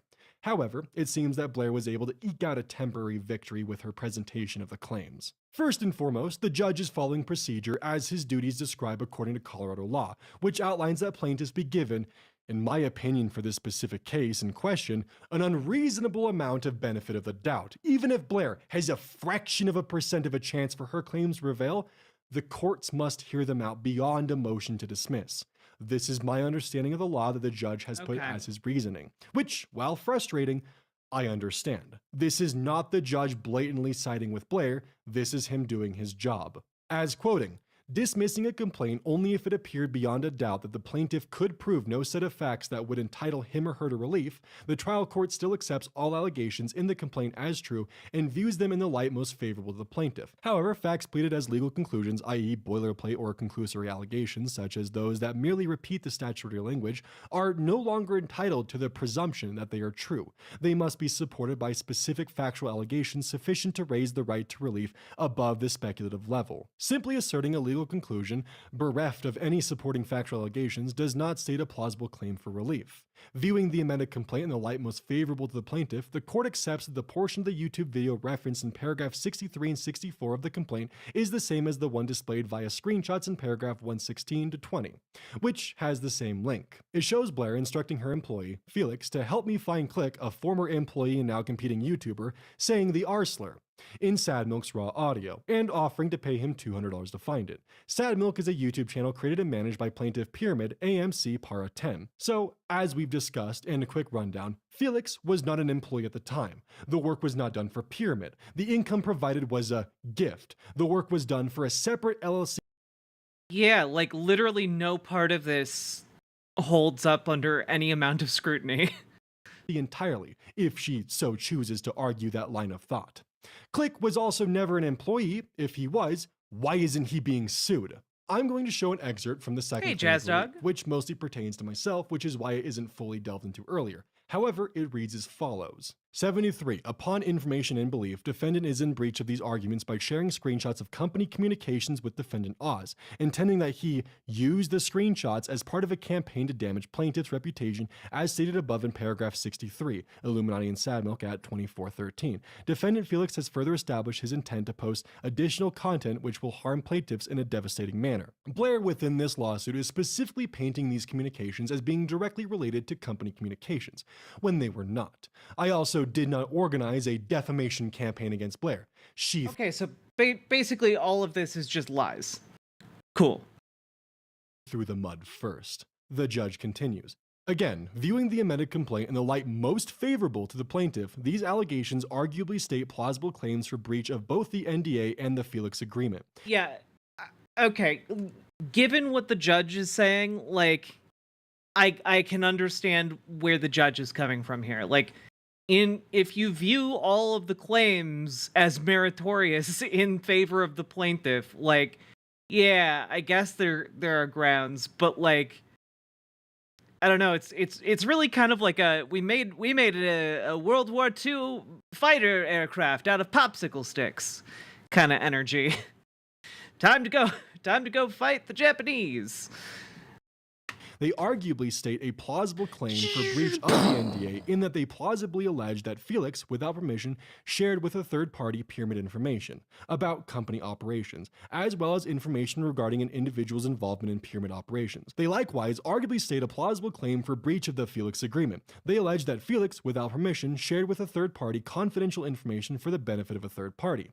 The confidential information disclosed is not, as Felix's counsel suggests, that Blair uses the R slur in private. That would be a private matter rather than the company business. Rather, the potentially actionable conduct by Felix was his disclosure of internal company messages and operations, namely that Blair is instructing her employee to find potentially damaging information about a competing YouTuber. Click. That the information about internal company messages and operations was allegedly disclosed through co-defendant and fellow employee Oz. To Click for use against Pyramid and Blair. Oh, I thanks, would like to Stan Ben. reaffirm that Blair did Stout state man. in points God. 120 and 121 that she uses it in private is a defamatory claim. I don't think when I put that video up it's gonna do numbers. I think we need to get back into the groove of having content going up consistently, and then maybe my channel will start doing numbers again.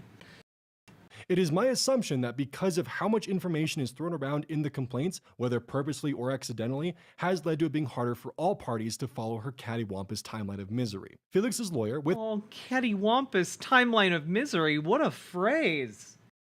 I love it. everything else to argue, and from what I could see, did not assert Felix was not involved with Pyramid at this time. This is not a knock against Felix's counsel, only an observation to help explain more factors which would have left the judge to provide his ruling. Also, again, Felix provided evidence to counter a, in my opinion, false narrative Blair was spreading about a prior colleague.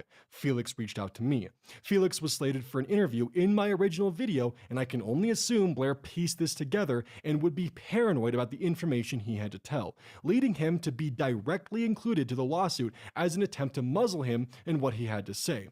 This is a personal theory of mine that I have come to due to the facts that are in front of me. If this were false, she could easily prove the public narrative wrong. Instead, she's opted to take the legal route in an attempt to use her finances to crush her opposition. What I also need to stress is that the video which Felix would have been a part of would have fallen into the category of a journalistic piece, no different than what she structures on her channel. Well, it would be a little bit different because what she tends to structure on her channel are plagiarized documentary snippets.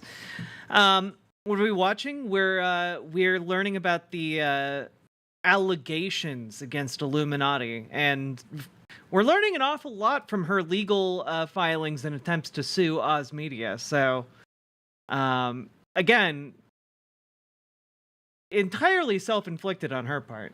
Suppose in her eyes it's fine when she puts others under the microscope, but not when others do the same to her, even for her actions outside of Pyramid, which wouldn't be covered under NDA. Blair instructing her employee to find potentially damaging information about a competing YouTuber, Click.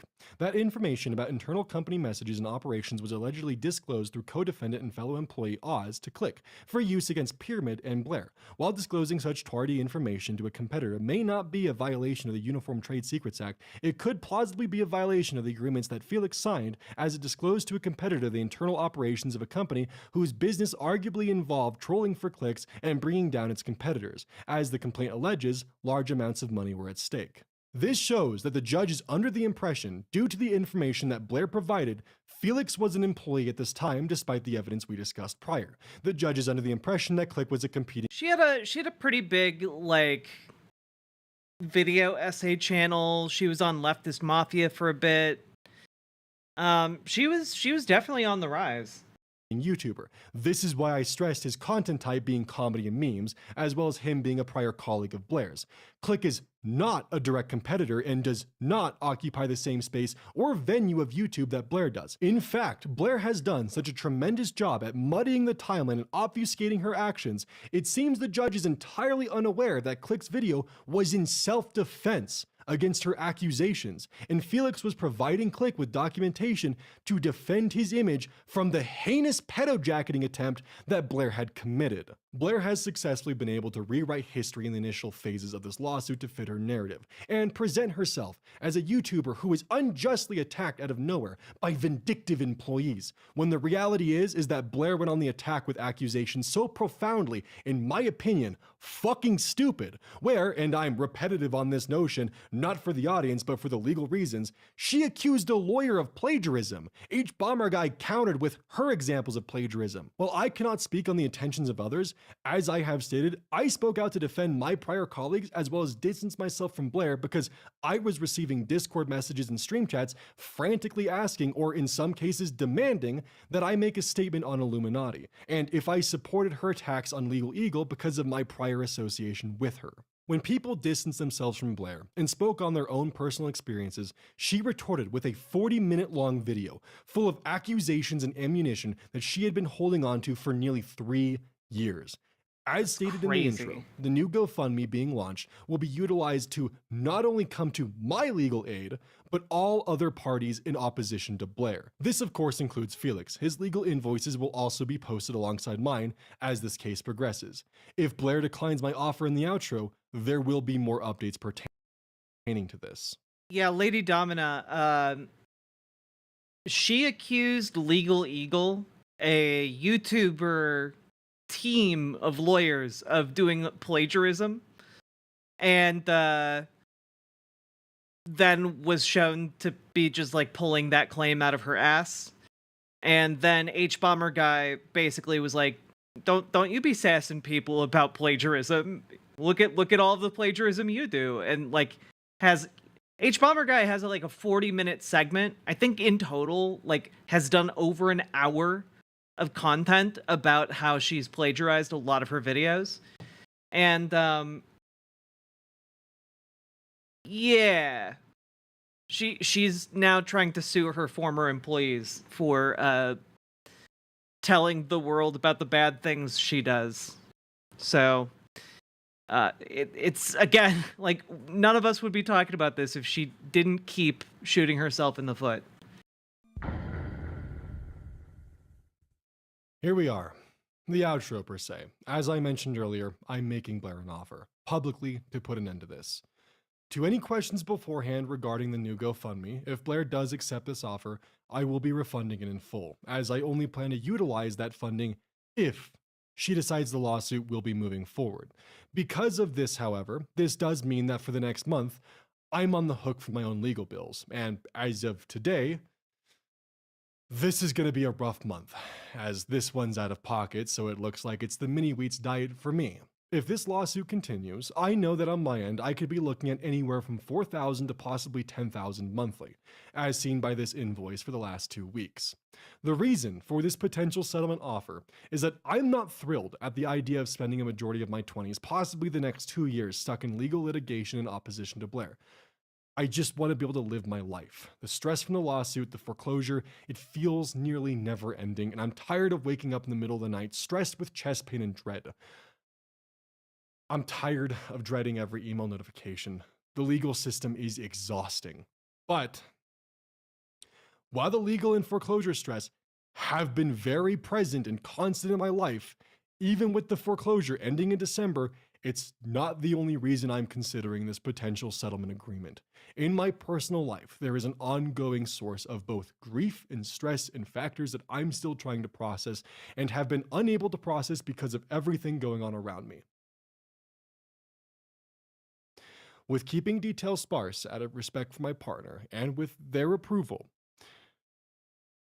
we've had to deal with the heartbreak of a miscarriage throughout all of this. Its occurrence was unexpected, and because of the day-to-day stress of the lawsuit, we've been unable to process, heal, and move forward from this loss. We've had to shelve these emotions and push forward, and it's been hard on both of us, and I just want the opportunity to heal with my partner in peace. And which is why I'm even considering giving Blair this settlement. I ask that you respect my privacy of myself and my partner until such a time that we are comfortable making details known. I'm not doing this for Blair. I'm doing this for my partner and I's future. If Blair doesn't accept the following offer, let alone negotiate, so be it. I have no problem with continuing forward. I have no problem with continuing to pursue this until the end, as I do not fear the outcome of the case, especially after the judge's recent orders. More on that if/when part 2 is released. My settlement to you, Blair, would allow you to follow the morals that your channel has advocated for, or in your words, be dedicated to upholding your channel's values and delivering on your commitments. Or, as this handy video you uploaded a week before you sent out cease and desist states. When something as horrible as this happens, people always come out and admit fault and tell the horrifying truth of their continued negligence and malpractice, right? Yeah, you're right, that never happens. What am I thinking? Instead, they usually do their best to hide everything and blame anyone but themselves, and wouldn't you know it, that's exactly what happened here too. My settlement offer is for you to drop the lawsuit, for all parties involved. Even Wonder, with prejudice. I won't file counterclaims and would no longer be required to upload the second part to this video. And what do you get? A chance to prove your side of the story, or even take accountability for your actions. If you proceed with this lawsuit, by the time that it's done, especially with what's left of the judge's order, there would be no platform for you to return to, as you still need to answer for not just me, but for everyone else you've harmed on this platform. It would be difficult to return to a platform with a label that you hypocritically participated in the very business tactics that you've reported to be in opposition of for the past 4 years. I'm offering you a chance to clear your name on a third-party neutral platform. Think of it as a conversation. Rather than use the corporate tactic of bullying those who speak out against you, why not prove you're different from them? You've previously stated that you feel as though you dumb down your language too much and you allow people to fill in the gaps that don't actually exist. So here's your chance. Prove everyone wrong. If you're interested in going the route of proving publicly why you're in the right, to argue for your platform's right to existence, a discussion where all topics would of course need to be known by both parties beforehand. A lawsuit that'll drag on for the next few years will not clear your name like you hope. If anything, it has only further damaged your reputation, Blair, especially because you're suing the two parties who have publicly said the least. And I know you know this. No PR firm in the world could save you if you continue this lawsuit. Even if you did win, from what I've seen, you would just be seen as a bully who abused the legal system. You could also use this opportunity that I would be giving you to take accountability. The rough outline that I'm proposing, and I am open to negotiations on these. I mean, this seems incredibly reasonable based on what he's laid out throughout this entire video. Terms within reason. Plaintiff must dismiss all claims against all parties with prejudice once amicable terms are set forth.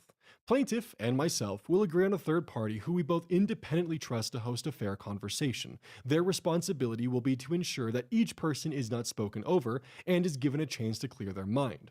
Plaintiffs may also take this time to take accountability for their actions instead if they wish. Legal fees of either party will not be sought out, and this will be taken for the loss that it is. I can provide no personal guarantee in either circumstance that you, Blair, would be able to repair your public image or reputation. That is up to you. However, I am giving you the opportunity that your lawsuit will most certainly not. I would be open to additional terms being presented within reason. This settlement offer must be accepted, if at all, by a communication in writing delivered to my lawyer not later than the end of office hours June 7th, or it will be withdrawn without further notice. Oh, hey, that's today. I'm gonna look at his Twitter real quick. If my lawyer does not receive a response by the end of office hours on June 7th, I will assume that you've declined this offer, and I will proceed as planned with legal proceedings. We are open to negotiations within reason. I am only giving Blair this settlement offer because of the events which have occurred in my private life. If she declines, so be it. I have no qualms with proceeding with part 2. This story. All right. No update on the Twitter.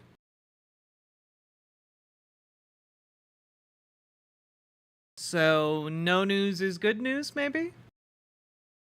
Or maybe there'll be an update about it tomorrow. Who can say? Wow. All I can really say to that is, Oz Media, I'm so sorry that you have to deal with this horse shit. This is ridiculous. This is ridiculous. Like, she's just tried to destroy everyone in proximity to her. It's wild. It's a real, like, dead man's switch type situation.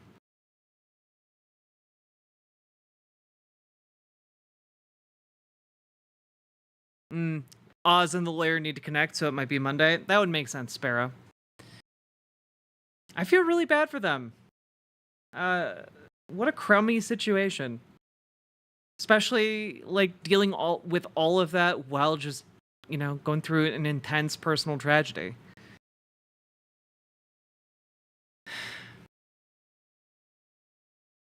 My goodness. Well, I feel much more appraised of the situation now, and I do hope that they settle. Like, I know it's not the most satisfying answer for, like, people outside of the situation, but it really did sound like the settlement would be best for everybody, Blair included. Like, she gets nothing out of winning any kind of lawsuit here other than, like, the vindictive pleasure of, like, winning a legal battle. But, like, her reputation and her business will be in tatters as a result. Like, she'd be much better off just picking up the pieces now than after whatever comes out in the litigation. Because I don't know about you guys, it kind of sounded like part 2 would have a lot more claims and evidence in it of misdeeds on her part. It kind of sounded that, like, if this litigation goes forward, like, they've got some dry powder, we'll say. I don't think she can come back. I mean, I think she's still been making videos, right? Like, her channel's still going, I think. Right? PETA. I guess she's gone quiet in the last 3 months.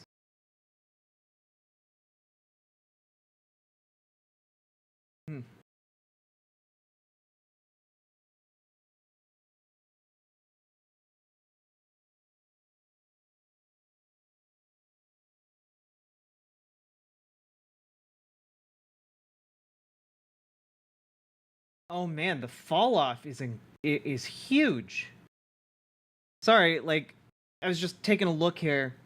Like, a year ago, you have videos doing like 300k, 400k, 400k, and then you get to Illuminaughti Exposed, 1.2 million, and then massive fallout begins like a couple of months later, and suddenly everything's like 50k, 70k. Yeah. Wow.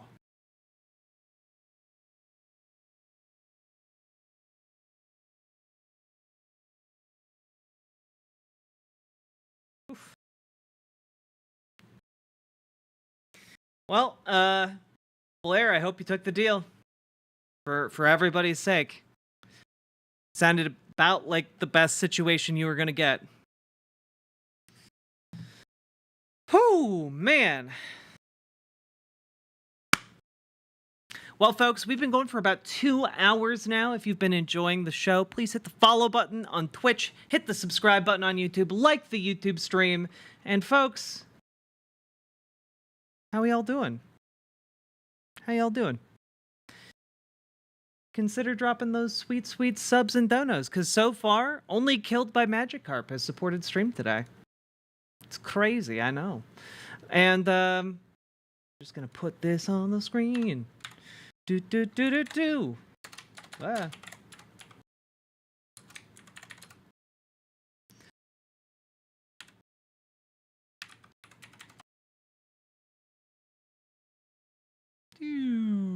Boop.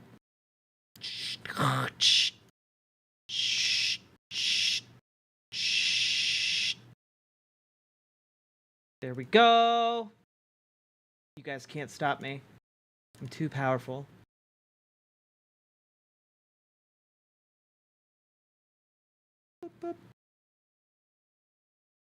Charlie, thank you for the gifted membership over on youtube.com. Look at you, doubling the amount of support we've had this stream. Hell yeah, let's go! And, let's see here. I was gonna make a joke about the mystery goal. I mean, it's still a bit of a mystery. What kind of manatee will you get? Doing all right. Got my runes done earlier. Got a bag for him. Ultimate Mitza.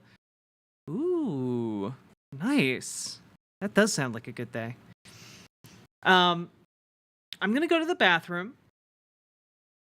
It's gonna be a poop, so it's gonna be a few minutes. But when I get back, guys, we're gonna begin our journey into the depths of digital fascism.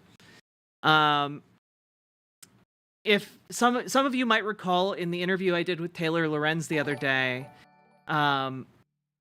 hey, Lady Domina! Oh.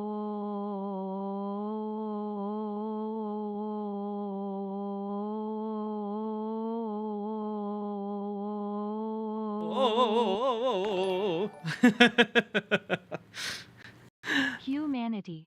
Illuminaughti.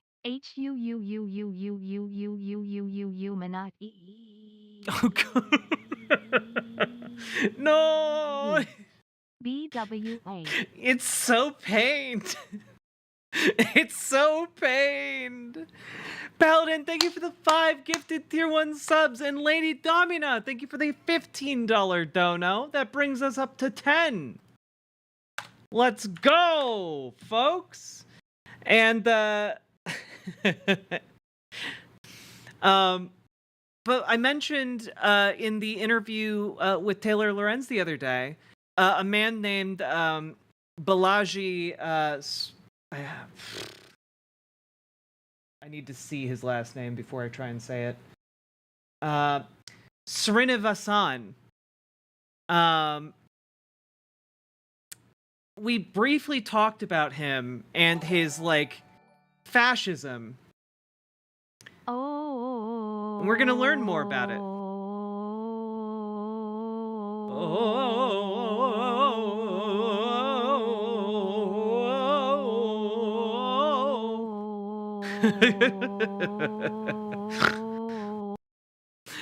LV, thank you for the $5 dono. Oh god. Here we go. But yeah,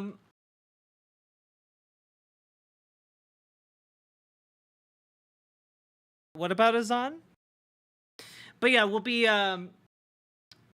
learning more about that because unfortunately, Bology is one of the most influential Silicon Valley shamans that is out there. He has hundreds of millions of dollars, and billionaires in Silicon Valley like listen to what he has to say with like rapt attention. And so unfortunately that means the likes of like Peter Thiel and like Elon Musk get influenced by this guy. And so we need to understand what he's trying to sell and what all these billionaires are buying, because it unfortunately has massive implications for all of us. Sorry. Oh.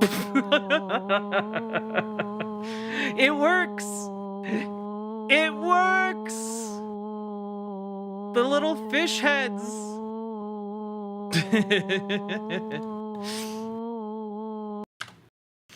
Thank you very much for the $5 dono. OMG, this is a game changer. But yeah, it's so I think we'll learn a lot. The only thing I have to say is that it's going to be very long. So while we listen to that, I'm going to also play Elden Ring and hopefully beat Radon today.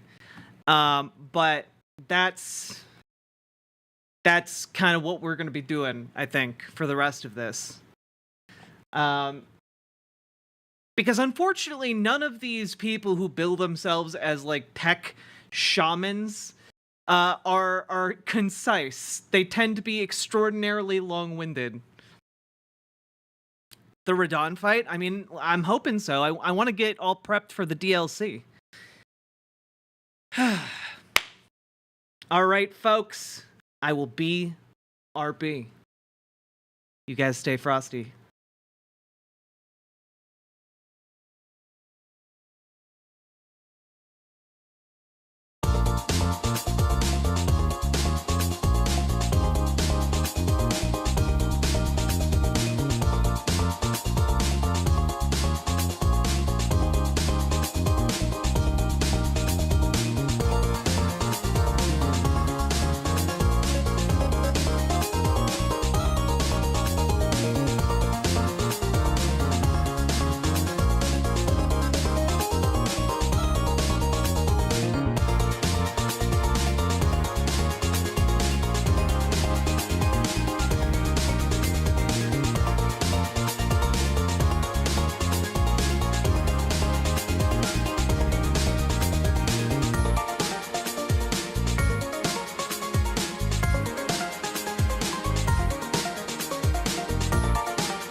head, it's in his head, it's in his head.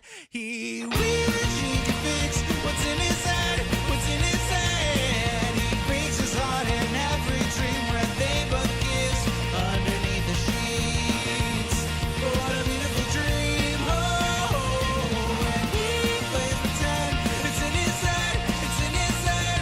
He wishes he could fix what's in his head, what's in his head. He breaks his heart in every dream where they both kiss underneath the sheets. What a beautiful dream. And he plays pretend. It's in his head, it's in his head. He wishes he could fix what's in his head, what's in his head. He breaks his heart in every dream where they both kiss underneath the sheets. What a beautiful dream.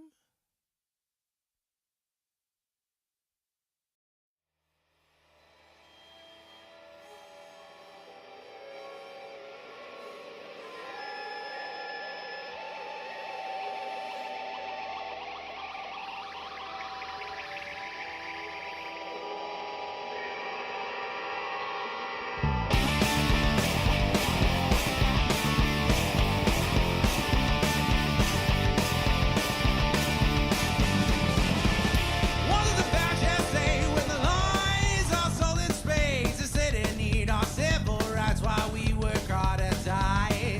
When the guy they defend the genocide, they have said they cleanse her soul by making sure your tale is never told.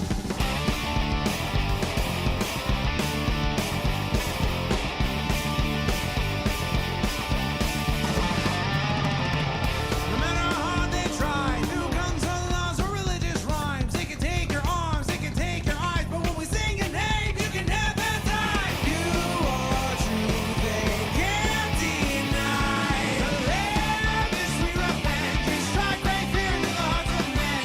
A voice of nature can't be tamed, and that's why you're a being. To resist is rise again, 'cause all they want is for you to end. Through the fire of their hate, you won't subside. You will rise.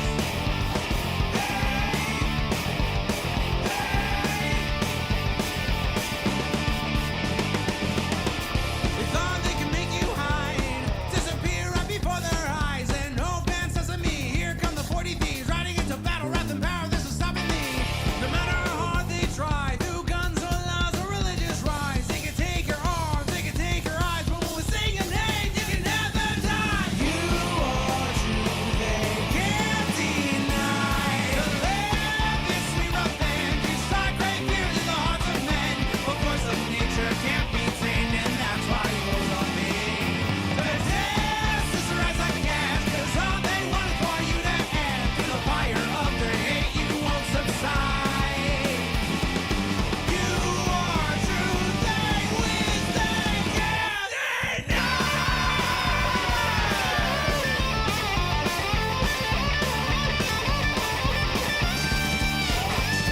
To live is sweet revenge, you strike great fear to the hearts of men. A voice of nature can't be tamed, and that's why you're a being. To resist is to rise again, 'cause all they want is for you to end. Through the fire of their hate, you won't subside. You will rise.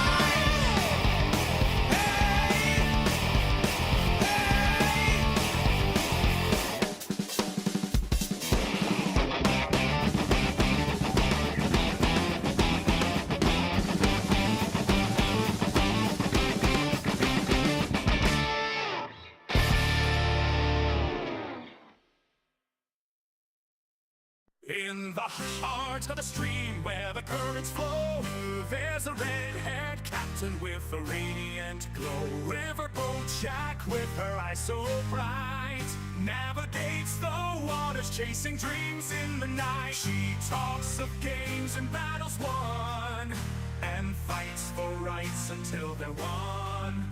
With her partner by her side, they sail the waves they won't abide. Get in the riverboat, hear her laughter sway. With every yarn and booger, it's a playful day. She'll say daddy or oh mommy in her unique way. With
can destroy. With love and courage, she sets sail. Riverboat Jack, never to fail.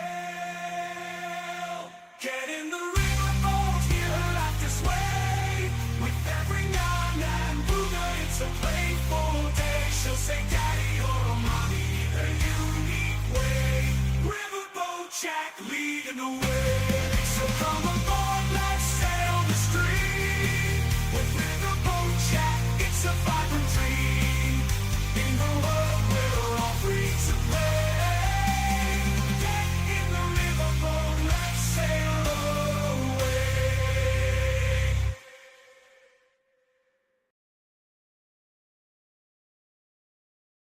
Hello, everybody. Hello, hello, hello. How we all doing?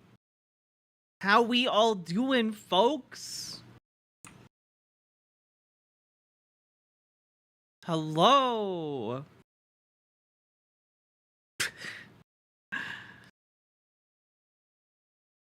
Just got back from your own poop? Hell yeah. Poop crew assemble! That is a-okay, Sarah Scorpion. It's just a fun little thing someone in the audience made. Swab the poop deck.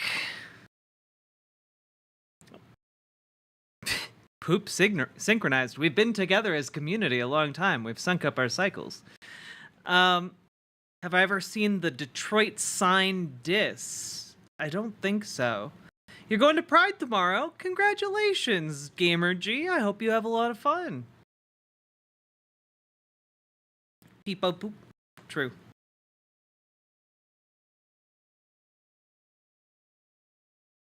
Y'all tandem pooping in here? You've all heard of tandem bicycles, but have you heard of tandem toilets? Modern day degeneracy, I tell you what.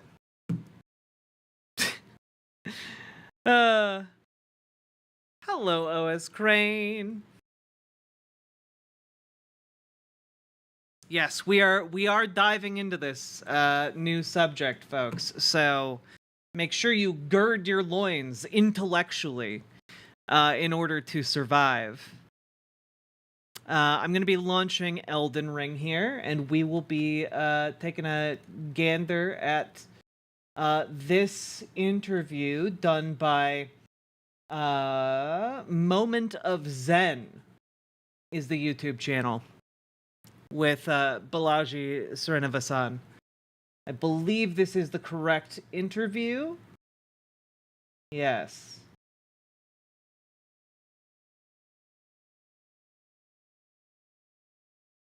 I think this will be fascinating for you guys. Because again, this guy's just someone who's so rich that he's just out of touch. You know? It's really impressive how, like, wealth just isolates these people until they think, hey, what if fascism, though? And they think they're the first people to discover it, really. So we're going to check this out. And I am going to keep a running tally of the subs on the other screen here. Ho ho ho. Hello.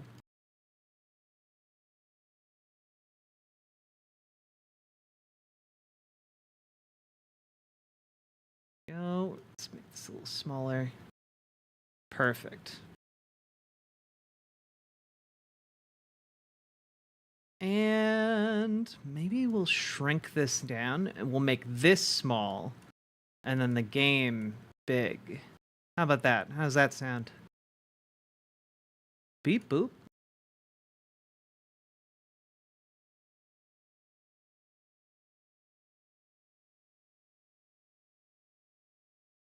Okay. That should be perfect. All right.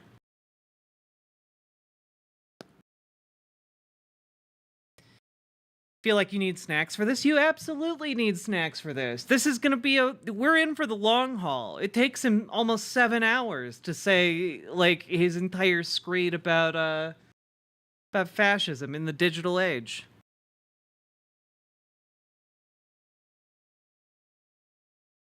Did they not just see what happened to Russian oligarchs?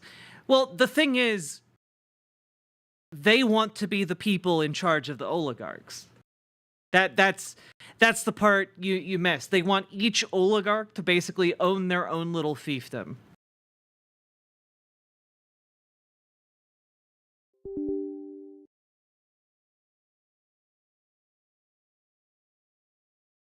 What happened to Russian oligarchs? Typically has not been pretty good to be rich in Russia. Just as an FYI. Did they drink some tea? If they said anything about Putin, they did.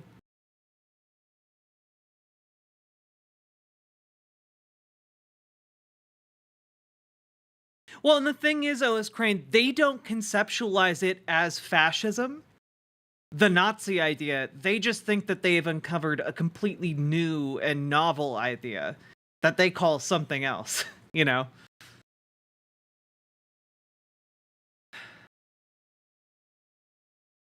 Which should be Great. plenty. It'll be a start. Let's call it It's a good start. Okay. A first course. We got some new shit today. Oh, yes, we do. We do have totally new stuff. The tribal lens is also the digital lens. Okay? If red is the past, the conservatives, and blue is the present, they want to stop it from going back to the Trumpist past. Also want to stop the tech future. So gray is the future, red is the past, blue is the present.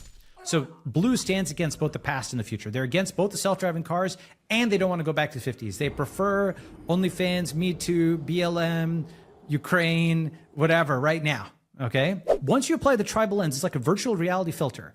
Every single thing can be tagged as gray or blue in the city. I mean, like literally. The Greta Thunberg mural is blue. Why is it there? The Greta mural in San Francisco says blue controls this territory. Blues who live in the same city in San Francisco. Just as an FYI, he feels like he has created his own, like an entirely new thing by referring to liberals as blues and the MAGA folk as reds. And then he's creating his own totally new third thing called the Greys. I wonder if you guys can identify who the Greys are. Don't share your values. They're a different tribe, right? They want to get paid by the government to get poor people addicted to drugs. It's like the new opium wars just domestically. Governments pay the blue NGOs to get people addicted to drugs. They want chaos and poop on the streets to stick a thumb into the eye of these tech guys. They want to ban self-driving cars but allow car break-ins. An addict smashes your window. In the next election, you vote to, quote, solve the homeless problem. That increases the budget for the homeless industrial complex. And then you get more addicts, right? It's literally this loop. And by the way, it's the same loop, by the way, as... yes, the deliberate liberal plan to make more homeless people and addicts. They did in Africa, did in India. All of the, quote, foreign aid is really just a jobs program for white saviors, right? For basically blues who want meaning in their life, and they want pets. They wanted pets in India. So the moment that all these blue journos let us into their paywall for free, the 2 tier 1 tear subs. down that paywall, tear down that wall, right? The moment they do that, we might listen to them about it being bad for Greys to have a paywall. Wait, is this entire... Okay, this entire, like, 10-minute period is just preview for the episode. Why? Of the US and China and Russia and India and so on and so forth, right? But as I mentioned in like the Network State book, the other way of cutting up the world is not by the lands, but by the minds, okay? So you take all the nodes in a social network, okay? Like imagine the global, imagine Farcaster has all 8 billion people, okay, right? But it's, let's say, right? And the thing is, in this global social network, you take Facebook, you take Twitter, you take all of them combined, you can color nodes by their tribe, okay? And this is the cloud view of the world as opposed to the land view of the world, right? This is looking at the minds, not the lands, right? And so you're dividing up the minds into people who are near each other socially, cognitively, okay? Even if they're far apart in physical space, like us right now, right? We're near each other cognitively, we're near each other. Yeah, like this is his big thing. His big thing is just like, yes, you can have an online fascist state. You see, it's so different because it's online, you see. in social network space, even if we're far apart physically. And you can, of course, have the opposite. If you have a bunch of people who live in an apartment building, they're near each other physically, but they're far apart cognitively. They literally wouldn't even recognize each other if they walked down the street. This is a very common thing in city apartment buildings, right? So it is possible for all four things. You could be near each other mentally and near each other physically. You could be near each other mentally and far away physically. You could be near each other physically and far away mentally, and you could be far and far. So once you start thinking about that, the thing is that, like, we take for granted that we have a map of the lands, okay? But that was actually a huge technical achievement. For most of, human history, we didn't have a map of the world. It's like dragons, there be dragons here, Like you've seen like the old maps of the world, like 1492, we didn't even know, Europeans didn't know that North America even existed, right? So cartography also, if you think about it, is actually very difficult because it's one thing to look on a map and draw like a straight line, like the Wyoming-Colorado border. But in real life, if you did an overflight, that's like all mountains, and you wouldn't just see that and be like, oh, that's a straight line, right? Surveying, cartography, that's actually a very difficult science that we totally take for granted today because we have GPS and we have satellites and we have drones. But creating maps of the lands was actually a very non-trivial thing. Once we had those maps, then people started fighting because they could see it. Okay, so for example, do you remember 5440 or fight? So basically, there's a point where the U.S. and Canada were going to go to war because there were Western Americans that wanted the border between the U.S. and Canada to be at the 5440th, latitude line. And I think they actually got like the 49th parallel or something like that, not 5440, right? But basically, they wanted a farther northern part of Canada. Why is that? Actually, most of Canada lives near that border with the U.S. If you've ever seen the map of population density, so they wanted more of the habitable region of Canada. Okay, what is that? Point is, without a map, they certainly wouldn't be able to fight over a longitude. Okay, what's my point? You've sort of seen these social network maps, right? You've seen these graph diagrams of Facebook and so on, but it's not a public data set until Farcaster, right? Until Blue Sky. We are still in the very early stages of cloud cartography, okay? Where the distance metric, and I mean that in the mathematical sense, is not the great circle distance between 2 points on the Earth, but the social network distance, like number of degrees of separation in the cloud, okay?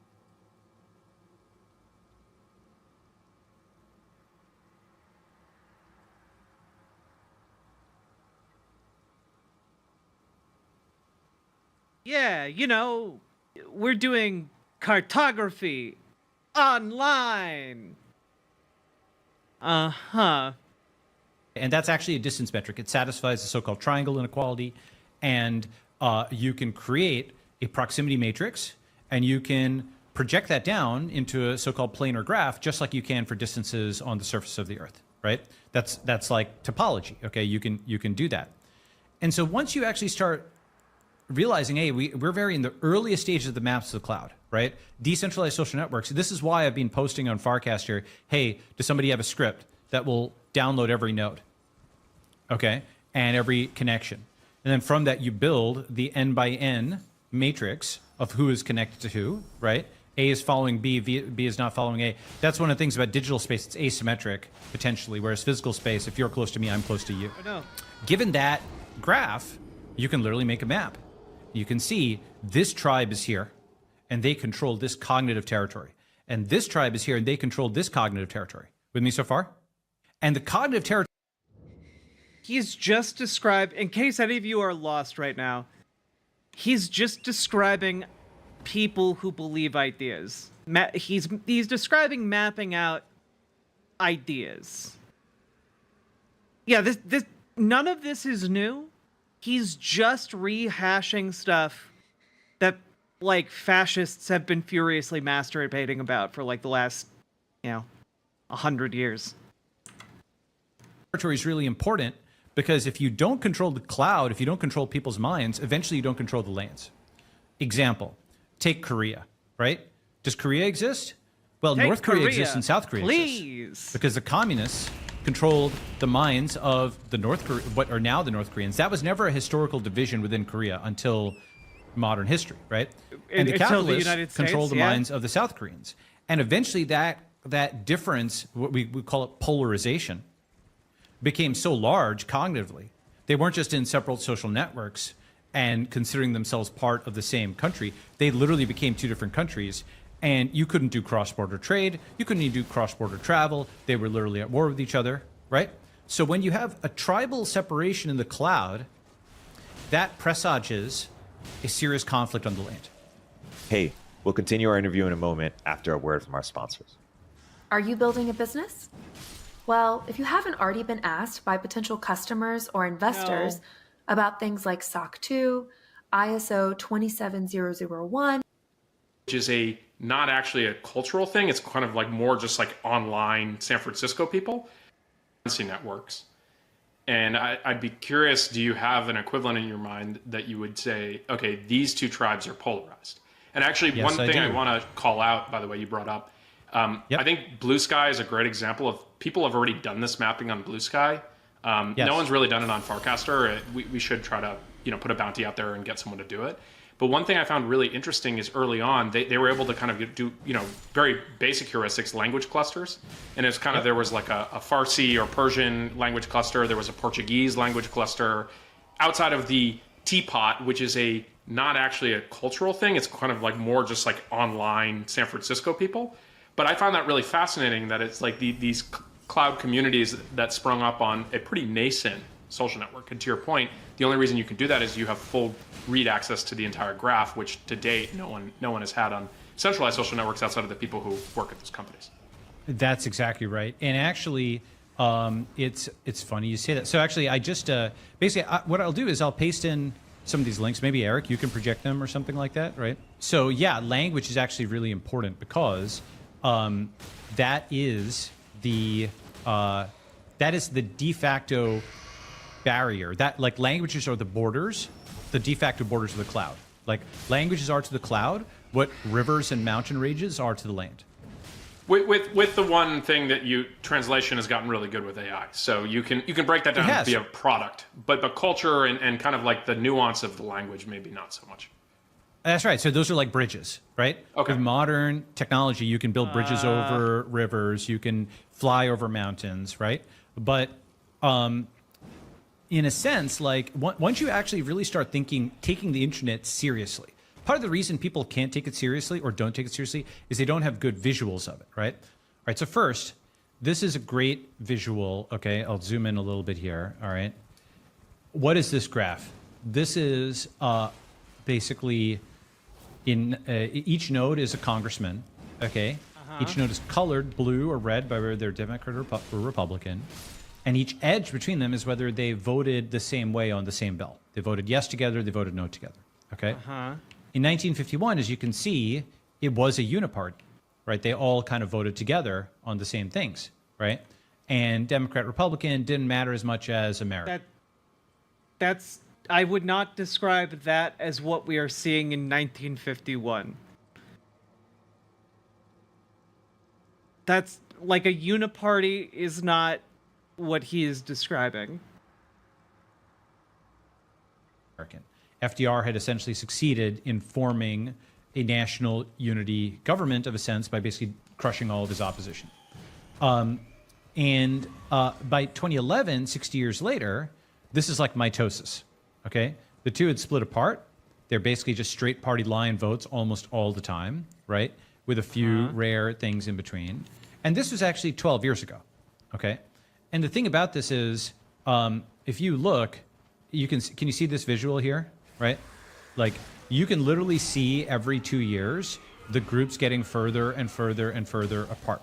And again, that was 12 years ago at the leadership level. Here's a totally different data set, okay? This is 6 years ago at the social network level. Now, each node is not a congressperson, it's just like an individual, okay? Individual American, individual Twitter user, okay? And blue is Democrat, and, or I should say Twitter account. Blue is Democrat, red is Republican. Damn. And some of the big circles are like media outlets. And edges between them are whether they follow each other or interact with each other, and so on and so forth, okay?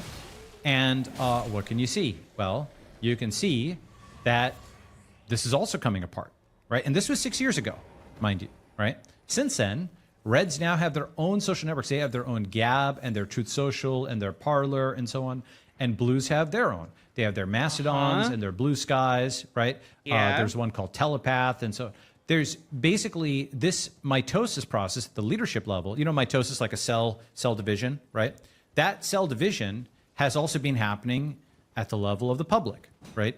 And people will say to me, oh, Twitter isn't real life. Of course it's real. I mean, like, it's upstream of real life. The cognitive separation will precede physical separation, okay? So the thing is that when you can see the same phenomenon reflected in two totally different data sets, right? This is, again, congressmen and vote patterns, right? This is the average public and their social networks, okay? You're seeing that it's not red, white, and blue. It's red and blue. Okay, it's not one country, it's two parties. As I'll get to, it's actually more than just two parties, it's multiple tribes. You'll have the Great Tribe and so on in there, okay? But are you with me so far on this as like a quantification of what we've been talking about?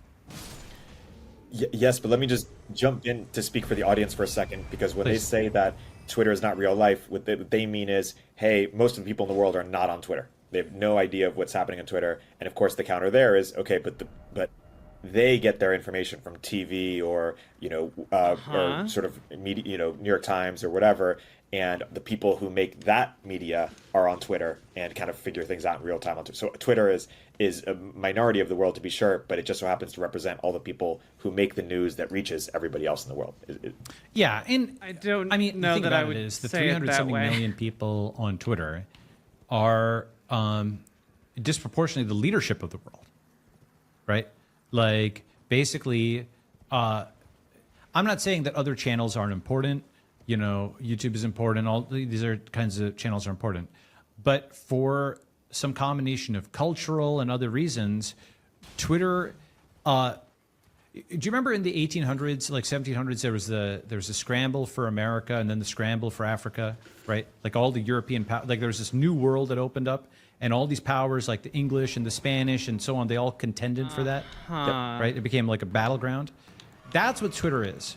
It's like the place where the equivalent of the English and the Spanish, the Portuguese, the Russian, everybody's slugging it out. This is like the nexus point. It's the network of the networks, right? I should say X. And it is the public war zone, right? It is where basically we've all been teleported up into the cloud, and all the physical borders and all the conventions that kept people in their own lanes for literally decades or generations. All the wars of the 1700s, 1800s, and 1900s, like the term nation state, right? One of the reasons people don't understand what it means is we've abused the term nation. Like people talk about like national security or the national government to mean all, right? But that's not actually what it means. Nation comes from the root word of natality, like common descent. Okay, so nation was meant to be like a group of people like the Japanese who have the same genetics and the same language.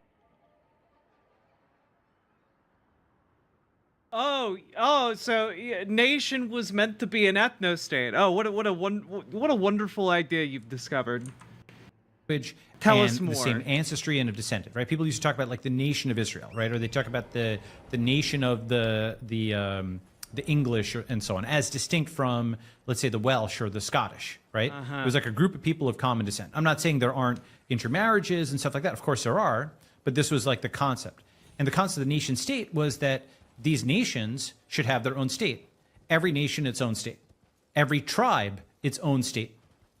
Okay? That was the premise.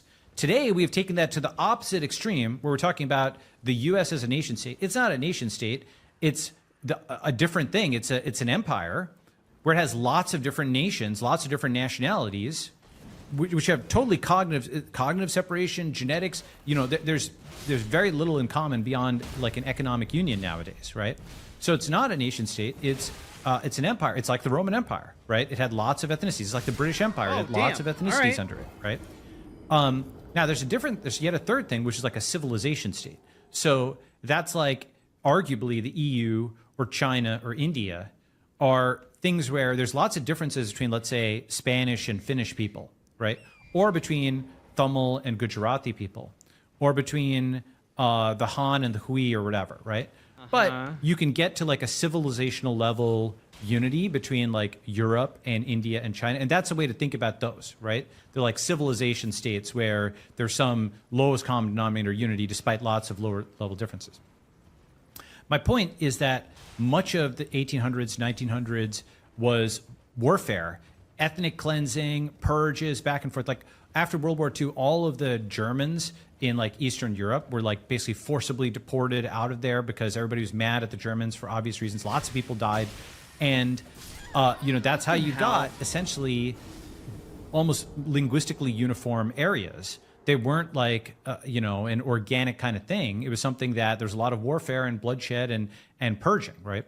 This, by the way, do you remember that we just showed with the graph in 1951 where the U.S. was totally unified, right? You know, it was having the total totally opposite of that unified at that time. The former British colonies. Well, yeah, right. So let's say take China and India, right? China was in the middle of the Chinese Civil War, right? Or had just finished with it, 1949, okay? Which was like 20 years of more than that, like decades of cat and dog fighting between, I mean, that understates, between the communists and the nationalists, and they were allied against the Japanese, okay? But it was like a temporary truce. But basically, China was not unified then, right? It was just massive confrontation, fighting, bloodshed, killing, back and forth for years and years and years. And India was also not, I mean, basically, do you guys know what partition is? This is actually an important thing. With Pakistan and East Pakistan? Yes. Well, right. So basically, before it became Pakistan and East Pakistan, which is now Bangladesh, right? Right. You see partition. Why was British India divided 75 years ago, right? So this is something that all Americans should actually learn about. True. And the reason they should learn about it is I think this is a much better model for what's coming to the U.S. Than civil war. Okay. So first, what is partition? If in 1951 the U.S. was highly Come on, dude. Oh yeah, this is a much better model than the coming Civil War. Okay, Grandpa, let's get you back to bed. unified, 1947 the U.S. was highly unified, the Uniparty. 1947, India was the total opposite. Basically, after the British left India, they left, so basically the federal government like vanished in a sense, and they announced that there were two countries now, India and Pakistan, because Jinnah wanted a country for Muslim people, and Gandhi and Nehru went along with it for various reasons. And basically the British like only announced the borders like 2 days after independence, okay? So all these people near the border, Hindu and Muslim, who had been living near each other for generations in peace, okay, suddenly woke up and they're like, whoa, I'm in the Muslim-only country? I'm in like the Hindu majority country? Oh boy, right? And basically mobs of Muslims and, you know, Hindus essentially started, you know, it's tit for tat. And basically Muslims were driving Hindus into India. And then, you know, there was like retaliatory stuff. And Muslims, fled into Pakistan. Just retaliatory And basically stuff. this was this absolute chaos and pandemonium where these two tribes that were far apart mentally, partly because the British had encouraged people to vote by their own religion and so on. They had taken these latent differences and exacerbated them. I'm not saying they didn't exist before the British, they did, but they had become like reified, and it was something that people were made conscious of on a daily basis. So this was essentially when the British left and that form of identity went away, okay, you went to religious identity. And this led to like basically millions of people dying, being displaced, just absolute chaos for months and months and months. Now here's the thing, notice that Pakistan has this green area and also this green area, okay?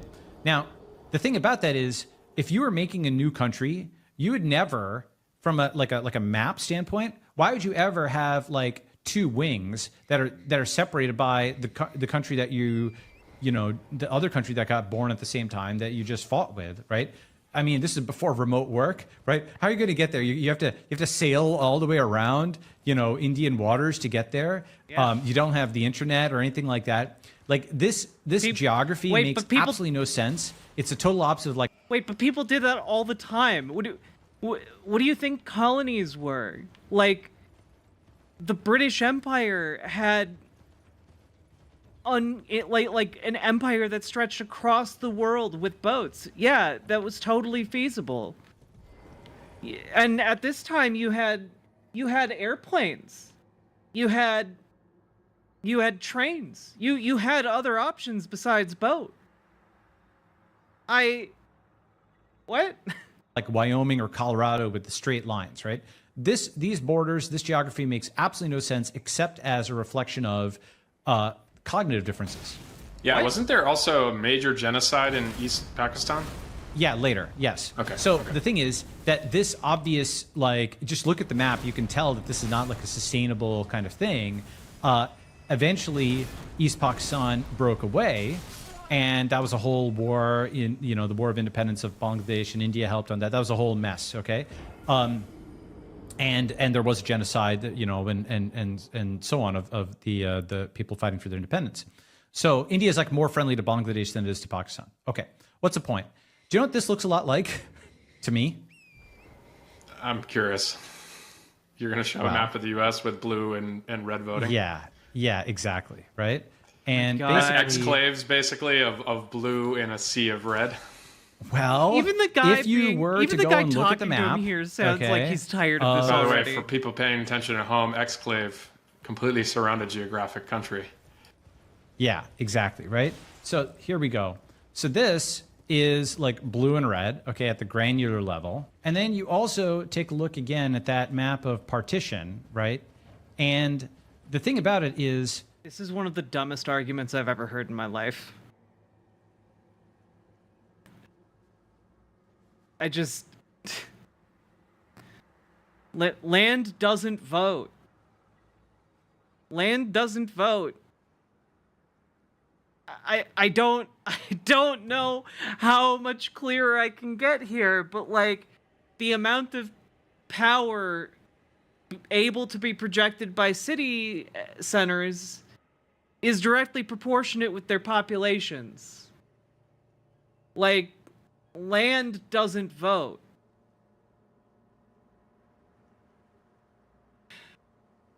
But yeah, tell us more about how North Dakota and South Dakota are going to secede.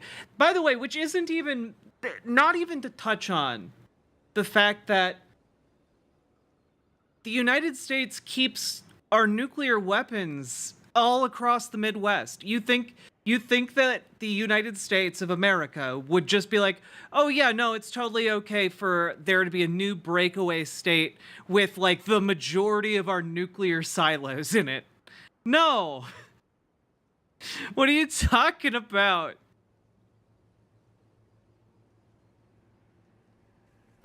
Notice how there's like West Pakistan and East Pakistan here flanking India. Okay, this like the flyover, you know, states MLS, are like the Hindus in this analogy. The Republicans are like the Hindus, and the Blues are like the Muslims in this analogy, and it looks a lot. Also, folks, believe it or not, we've been going for almost 3 hours.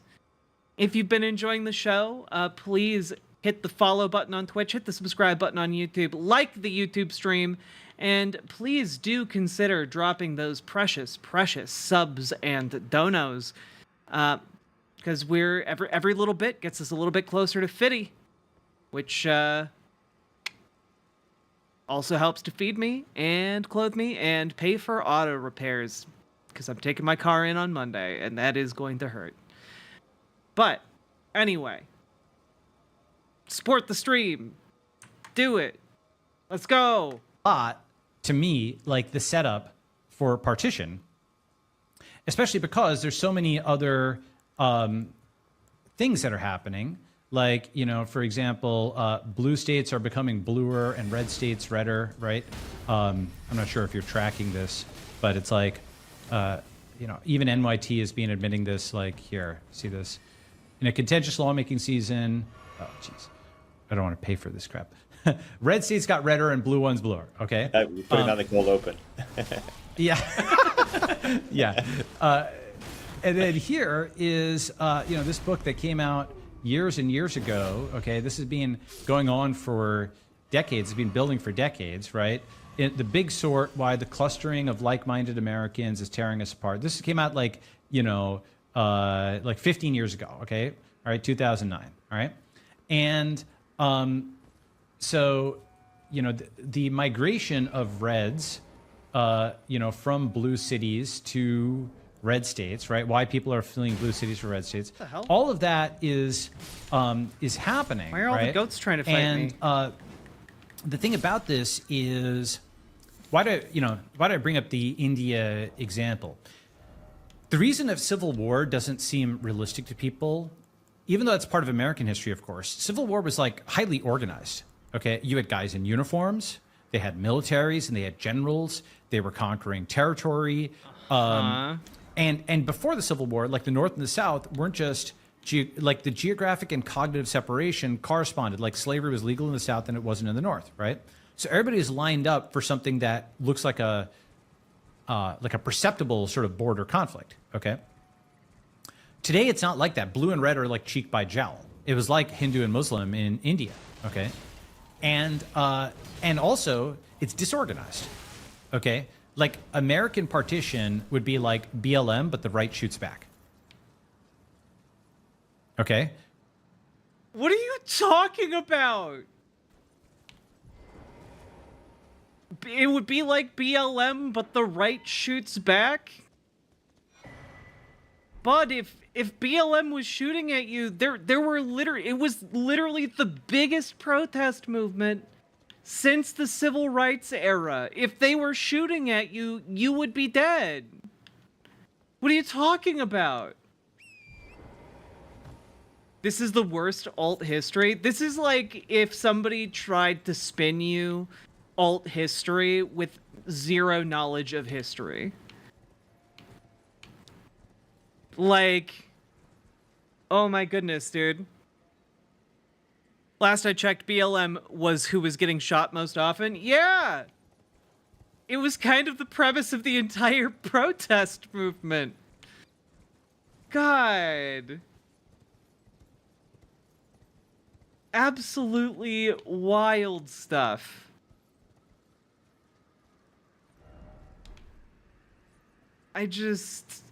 Man. The Needle Drop, hello! Thank you very much for the raid. Welcome, raiders! How y'all doing? My name's Riverboat Jack. I talk about the news and politics. I'm a socialist. I'm a trans lady. You are, in fact, transphobic if you don't hit the follow button or subscribe over on YouTube. I didn't make the Pride rules. I didn't do that. That's just kind of how the cookie crumbled. I apologize if any of you get unfairly labeled transphobic due to this policy. Howdy, folks. How y'all doing? I hope you had a good stream over on the Needle Drop. And before we get too into the weeds here, I just wanted to say, hey, folks, we're having a canvassing event for Jamal Bowman this month, June 22nd and the 23rd. I also do professional political organizing. So you guys should come out and join me in New York's 16th District on the 22nd and the 23rd. You can meet me. And also, you can help keep a strong progressive voice in Congress, because he's currently being primaried by a man who takes private prison money.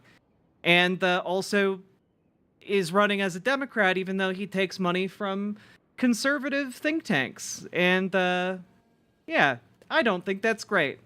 So you guys can come and join me. I'll post a link in chat here. You guys can come join me. Use this link. There you go. You can sign up.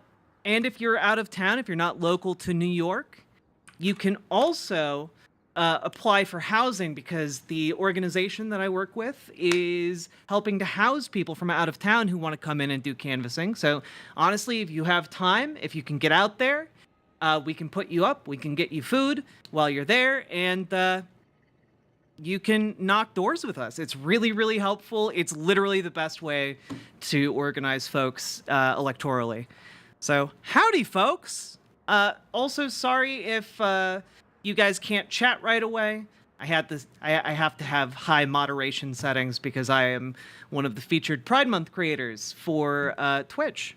So yeah, howdy, folks. And I do see a lot of stretches to be done here. Let me just. Oh, I don't know if you heard that. Oh no.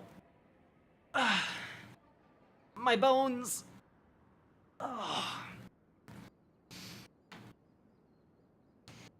Whew. You did hear that? Did that get picked up on the microphone? Oh no, I feel like I just dated myself there with bone sounds. To catch you all up on what we are covering today, folks, we are in fact going over and doing a deep dive into digital fascism. It's a kind of this growing movement in Silicon Valley to radicalize these tech billionaires to fascist ideology. And I wanted to kind of understand where it's coming from. So I found an interview. I talked with Taylor Lorenz, journalist from the Washington Post, the other day, and she had recently done an interview about these tech billionaires, and prominently featured in that interview is this man named Bology Srinivasan?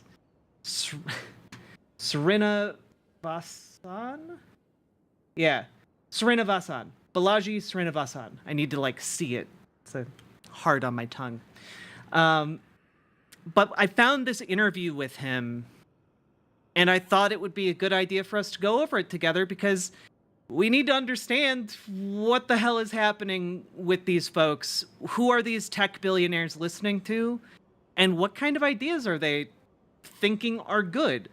And this guy, Bology, is he's considered a tech shaman for his ideas. And so far, his idea is we need to partition the United States between conservatives and Democrats. And we are 30 minutes in, so it can only get better from here, right? And Antier6, thank you very much for subscribing over on Twitch. I appreciate it. And let's make this happen, huh? Also, if we get 50 subs / dono equivalents, I will change into my manatee onesie and maybe have some alcohol. Who can say? Who can say?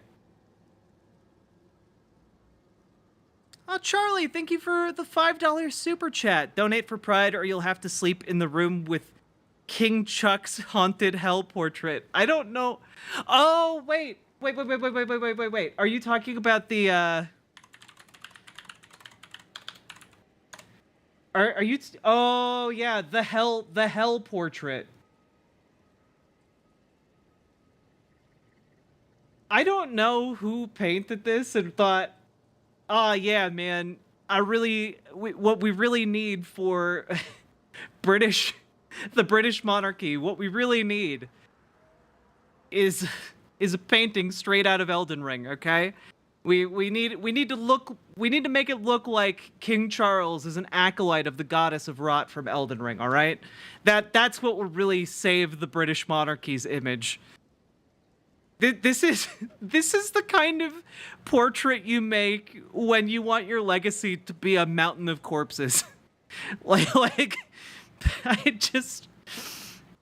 I'm not gonna lie. I feel like this should be the style for most U.S. president portraits. It would be at the very least accurate. All right, let's jump back into this. I am playing Elden Ring as we go through this interview, so yeah. I hope you guys are okay with me playing a video game. Not gonna lie, I like it. I like it too, but I feel like at some point someone in the royal family should have been like, maybe we shouldn't, though. Just aesthetically. Drenched in blood, yeah. Do you think that like King Charles asked for that? He was like, I like it, but can we give it more of a bloodthirsty feel. I want people to feel as if I am threatening to raise their crops and steal their women. You know, like, it really does kind of get, you know, as the British royalty do, you know. Donate for Pride, or you'll have to sleep in the room with King Chuck's haunted hell portrait, Ghost. Ooh, oh, ooh, ooh, ooh, ooh. Oh no. That text-to-speech handles vowels even worse. Oh my god. I love you guys. Let's go! 35 subs till Manatee. Chaos. Tribe on tribe, where there's not even the pretense. Blue people don't even pretend to care about black people. Oh, and for reference, when he's talking about the blues and the reds and the grays, the blues are liberals or left-leaning folk, and the reds are conservatives or MAGA folk, and the grays are a secret third thing that he has made up that are definitely not fascists. They're just their own group of future-loving folk who happen to march lockstep with the police under the peaceful drones of a militant surveillance state. They just hate red people, right? And, you know, vice versa, right? Red people are no longer apologizing for racism or Russia. They just hate blue people, right? And all the pretense, if you notice all the stuff about Trump is a racist, Trump is a Russian, that's all just gone away, right? Like, for the last 4 years. Now it's just Trump is a revolutionary. He's against the current state. What do you mean it's gone away? He's just not the president, so we're not talking about him all the time. He's still a racist. He's still all those things. He's against blue, right? Trump is red, right? That's what matters. Not that he's racist, not that he's Russian. Trump is red. That's what matters. And blue is blue and red is red. Just like, you know, basically the radicalism that led to partition. And the reason I say this is I think he had to start calling them blues and reds to make him feel like he had invented a completely new ideology and wasn't just doing fascism again. I'm not saying they have converged, okay? I want to be careful about what I'm saying. I'm not saying they've converged all the way. But as I mentioned before, like to a greater extent than I'd ever expected, you know, when I was born, India and the US are converging, okay? What I mean by that is that India today is more like the US of the 1950s, where you know, in the 1950s, you remember those like old World War II movies that had like the Polish guy and the Italian guy and, you know, all these guys basically in a foxhole together. And you know, whatever their differences from the old world, they were all, you know, American, and they were Christian, or they were American and Judeo-Christian, right? They basically had like this sort of common, lowest common denominator thing. And what that did is that was e pluribus unum. That was a melting pot that was putting people together into like an American nation, an American ethnicity.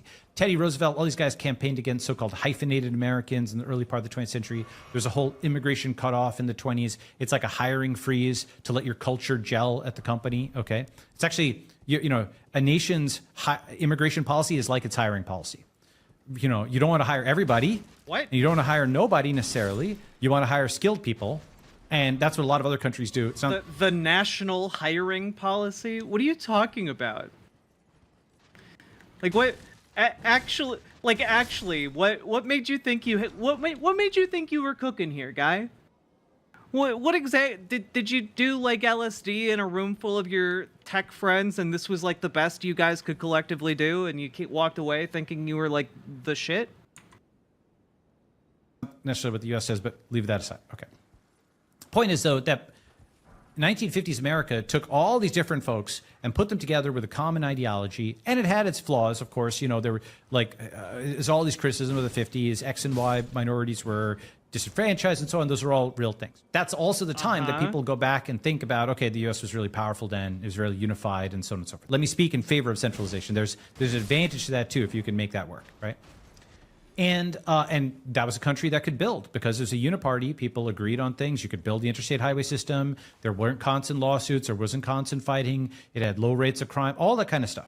This is a ridiculous set of assertions to make. Yeah, the 1950s, known for being a peaceful and non-tumultuous time in America. Just ignore all of the things happening in America at the time. Just the segregation. No, don't look at that. Don't look at that. Low crime rates.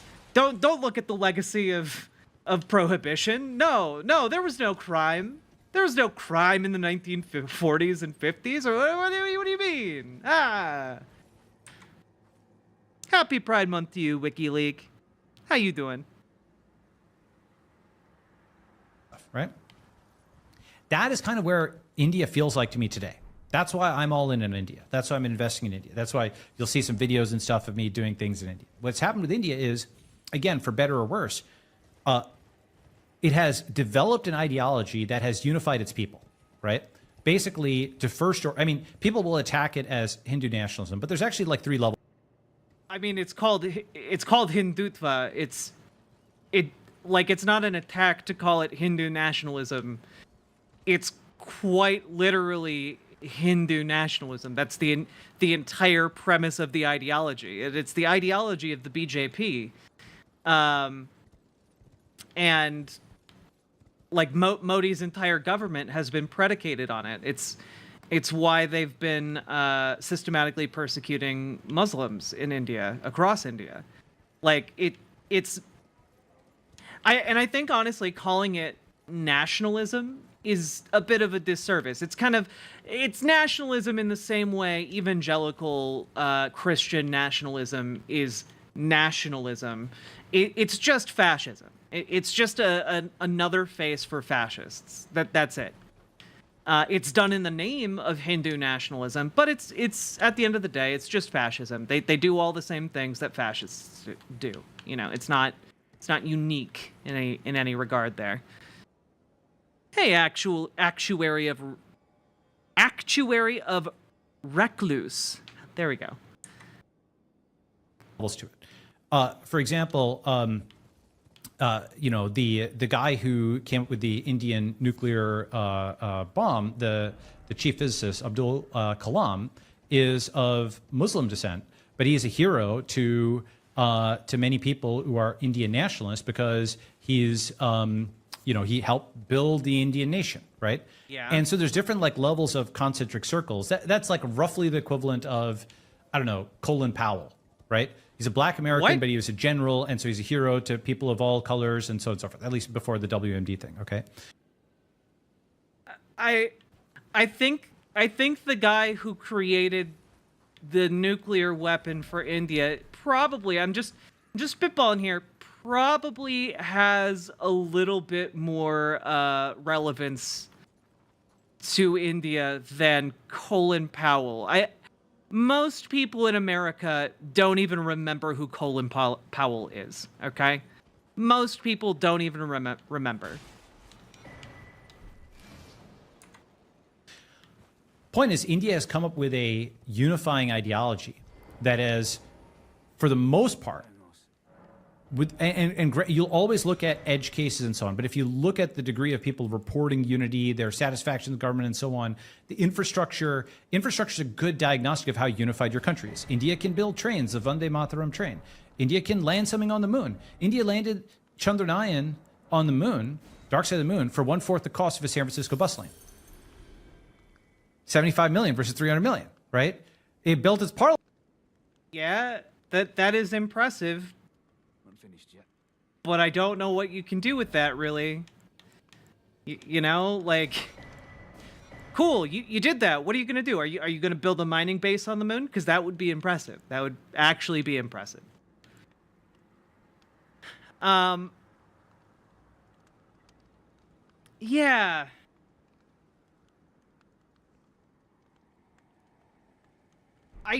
One of the things that constantly gets me are people who make the argument that, oh, well, they have a national unifying ideology.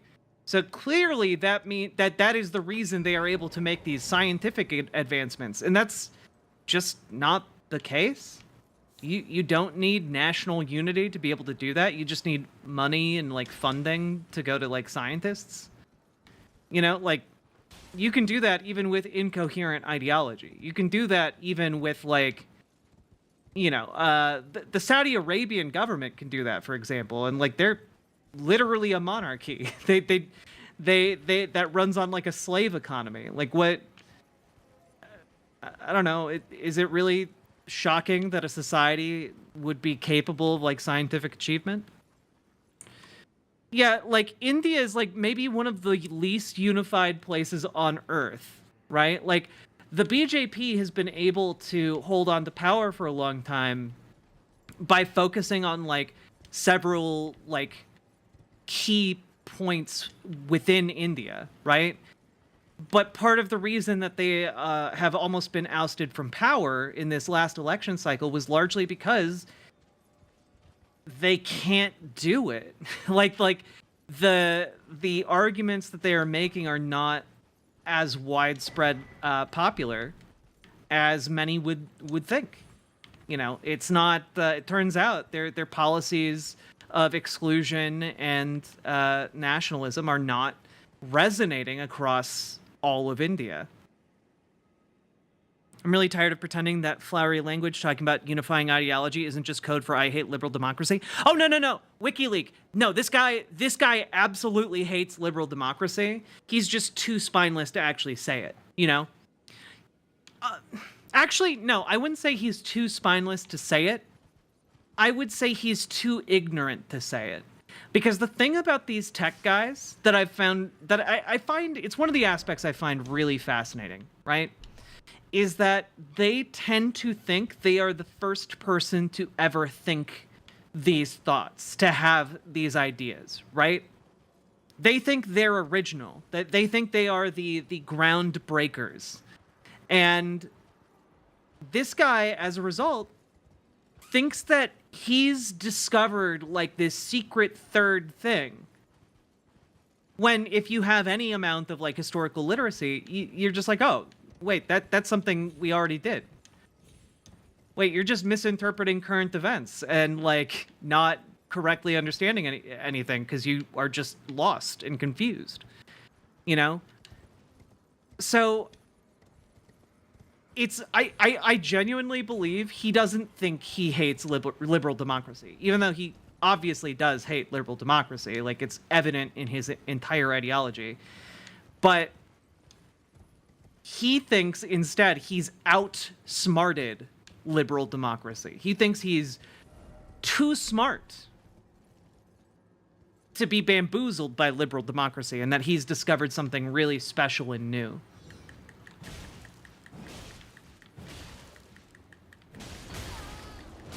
Oh, damn.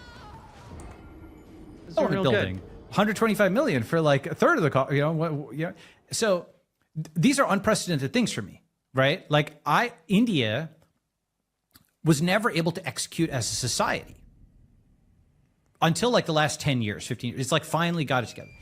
Now, what's the converse, right? Unfortunately, the US is becoming like the India of my youth, because I've seen this movie before. The India of my youth had a lot of smart people who just couldn't get it together as a society. It was riven by like race and, ethnic conflicts, religious conflicts, ideological conflicts. It had lots of socialist lunatics, and it had an impressive diaspora that went abroad, and it had flashes of greatness, individual greatness at the company level and so on and so forth. At the company level, of course. But it was basically just held down by the inability to cooperate as a society. And not by anything like colonialism or anything like that. No, it wasn't anything due to I don't know, the British, just exporting all of India's national wealth for like 150 years. Yeah, no, nothing like that. And that is kind of like, what I'm saying. This is not like a diss. It's not an insult. I'm not attacking or, I mean, India did have poop on the streets, and I mean, it still does in some ways. As I said, they're converging. They haven't converged, right? But it's so much cleaner than it was, and vice versa for the US, right? And so, like, I look at this as just like the sine waves of civilization. In 1950, you're at peak US, like highly centralized, everybody's organized, interstate highway system, and so on. China and India are completely disorganized internally. China just got off the Chinese Civil War. India just got off partition, right? 70 years later, those three sine waves have like inverted phase. China and India are like the most unified they've ever been, and the US is like it's already far apart cognitively, and I think it'll get farther apart physically. I'm not saying this is good or bad. I'm just saying that I mean, it's bad. You know, this is also a thing that I find like both hilarious and just like stupefying about these people. Just he says the phrase, you know, the United States is already far apart cognitively, when what he means is people disagree in the United States. People have, you know, intense political disagreements. There's already language for this. You don't have to like make up your own like shorthand for these phrases. You can just say people in the United States are split along such and such ideological line. Like, instead he feels compelled to make up new names for things to make it sound more impressive than what his ideas actually are, which are, you know, frankly, kind of pathetic and sad. Bad in many ways. I prefer that the U.S. was unified and good and so on and so forth. That's the thing is, like, observing this is not cheering it. It's like, I don't want the plane to crash. I am, however, observing that altitude is declining. And I'm trying to say, what happens next, right? I may be wrong. I'm at least showing you my numbers. Let me pause there, and then I'll say more. So, Bology, how would you respond to the fact, if you take India of your youth, the escape valve for the talented people, I'm sure people in your family, was to move to the U.S., right? Move to the land of opportunity. Where is that today outside of the U.S., right? I feel like people are still moving. We have a ham-fisted immigration policy, right? Like, we have way more skilled people who want to come to this country, work, produce economic value, and we don't allow them in. That's a side issue. But in terms of the beacon of a place for a better life, if you're a talented person anywhere in the world, people still want to move to the U.S., despite, I would agree with you, maybe a relative decline in a certain set of things relative to the 50s compared to these other countries. So I will. There's just it's such an interesting like form of the Gish Gallop, you know, largely because he cites dates, right? Like, he knows enough to cite the dates and like when things happened, and that's interesting, right? Because he knows that much, but then he just speaks in such vague language that I would argue it's probably like it's probably intentional on his part to avoid and have like plausible deniability about like what his ideas, you know, imply, what he's actually saying, so that when like someone's like, "Hey, did you mean it this way?" he can be like, "What? No, that's crazy." So first of all, it's a great question, and it's the most important question, right? If not here, where? Right? Okay, like, who else is going to be? Okay. So I'll give 3 answers to that, right? The first is that here, if you look at this, the U.S. is actually losing ground on high net worth and on talent relative to where it was. I'll show you some graphs on that, okay? So you see this map, like millionaire migration map? Yep. So this is from 2022. And the thing is, Russia, China, of course, Russia, Ukraine, they're losing from the Ukraine war. China's losing because it was under lockdown, Hong Kong as well. Who's gaining, right? I'm sorry. Can I just say, I do find it disgusting to obsess over maps like this. Like, this guy is just like so dedicated to like his rich friends that he needs a graph about where all the rich people on Earth are trying to move to get like the best tax breaks and whatnot. And it's just like, no people should matter that much based on like how much wealth they happen to have. Like that, this is ridiculous. This is, I don't know, maybe a bastardization of what, you know, our priorities should be. I don't think our priorities as a country or as like a, you know, species or as like, you know, even local communities, I don't think our priorities should be along the lines of you know, where are the billionaires moving, and we need to like shift our policy along those lines. He's so bony. There we go. Switzerland, though, you know, I mean, it's probably best for Europe. Cyprus and, you know, Greece, actually, because they were, you know, letting people come in from Russia. Israel had a lot of people make Aliyah. But Dubai, Singapore, or, you know, Dubai's capital city, or the biggest city in the UAE, UAE, Singapore, Australia, New Zealand are all gaining a lot. You might say, well, Bology, this map still shows the U.S. is green. It's plus 1,500, Canada's plus 1,000. But first of all, the U.S. is way less than even Australia, plus 3,500. And second, and most importantly, do you know what this number was in 2019? 10x. Yeah, basically. That's right. So in 2019, the U.S. was like plus 10,000. Okay. So here's the 2019 graph. Okay. Same guys, same methodology. All right. U.S. was like plus 10,000. So pre-pandemic, the U.S. was like plus 10,000. And the U.S. has basically dropped 86% in 3 years, 4 years. Okay. That's a lot. And these are folks who can move anywhere in the world, right? So that's an early signal that global capital has found other places. And that's Dubai, that's Singapore, that's Israel, that's Australia, that's New Zealand, that's Switzerland. It's not Russia, China. They're also losing people, even more than the US is, okay? But this is like, the reason that's important is people think of this as a bipolar world. It's not just a bipolar world, that's one axis.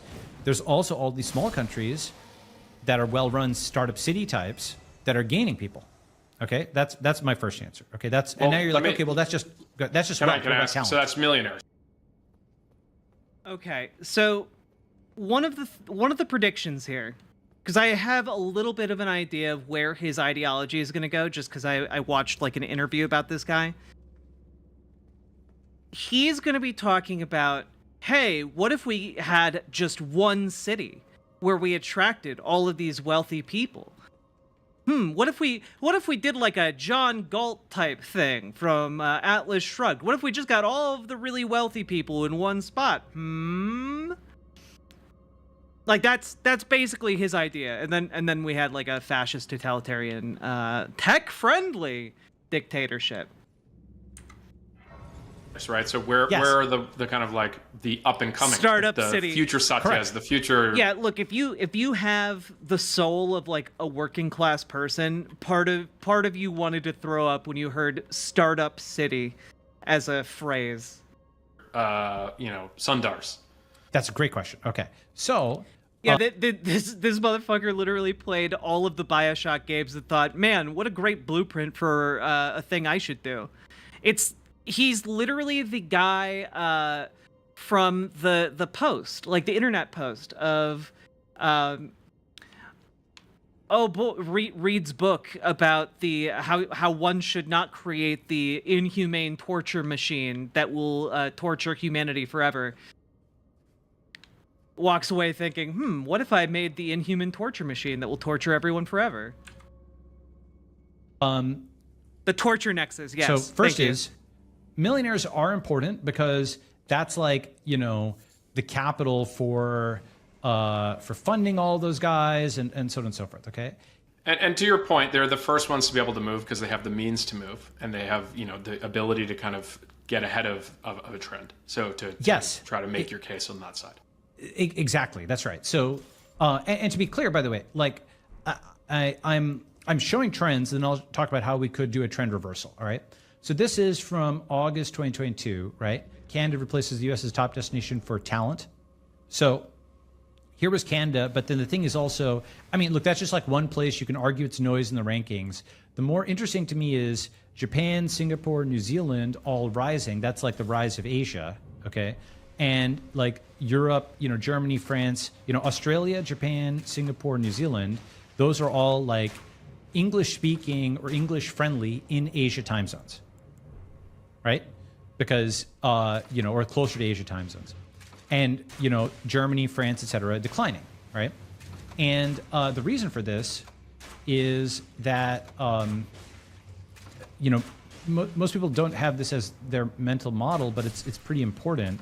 The world economy has actually physically, this is an important graph, the world economy has moved back to Asia, okay? So here is, like most of like recorded human history had the geo. Yeah, because we moved manufacturing there. Yeah. Yeah. Center of, let's say, That's for 1,000 years, surprising. the geocenter of the global economy, to the extent we can measure it, was like somewhere, intermediate between Europe, India, China. In fact, like, why did Columbus sail to the U.S.? He wanted to find India, right? That's why Native Americans are called Indians. India was like a big trade center. That's why, people want to go to China, the Silk Road and so on. All that stuff was, the great riches were like on the other side. So it was a big part of European history for a long time. The last 100-something years have been very atypical, where essentially since, in the 20th century, Europe and the US were so dominant that we just think of like the world economy being centered here. This is where we grew up. But since then, it's been rocketing back over here, okay, at an incredible speed, much faster than it did. This is one of the graphs I show for history is running in reverse. It's like literally running in reverse, where you're going back to the future and the global center is moving back to Asia. So that is why you're seeing talent going to Asian time zones, and you're seeing money. Wow, it's almost like American manufacturing moved overseas, and then due to the fact that they had factories making our stuff en masse, they were able to examine the goods that were being made and recreate a mass production process to recreate those products, and then start researching new and better ways to make those things. It's almost like over time, moving manufacturing to a location would almost inevitably result in them rising as an economic power. That's so crazy. Do that as well, okay? Now, the other thing about this is... Bology, do you mind if I just give a plug? There's a Stanford professor, Ian Morris, who wrote a book, Why the West Rules, and then the kind of postscript there is For Now. And he actually does an academic treatment of joules as kind of the universal constant of a civilization's like what I find fascinating about this is that a lot of historians and sociologists will write books about this without any kind of like moral judgment or weight being attached.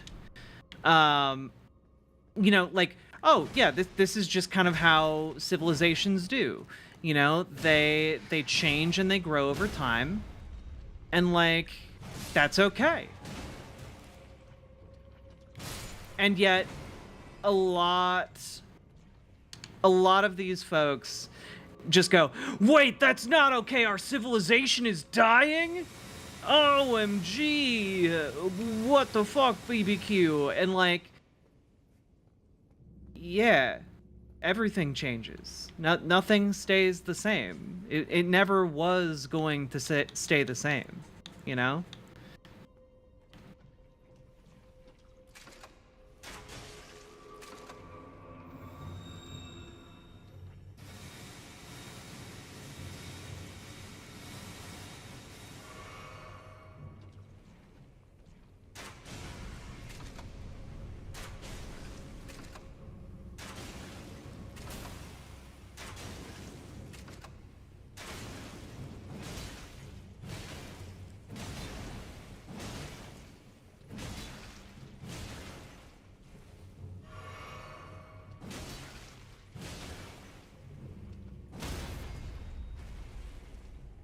Sorry, this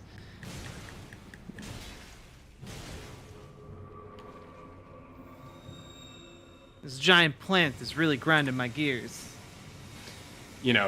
Government capacity, effective capacity, wealth, right? The ability for the average person, how much energy is available to you.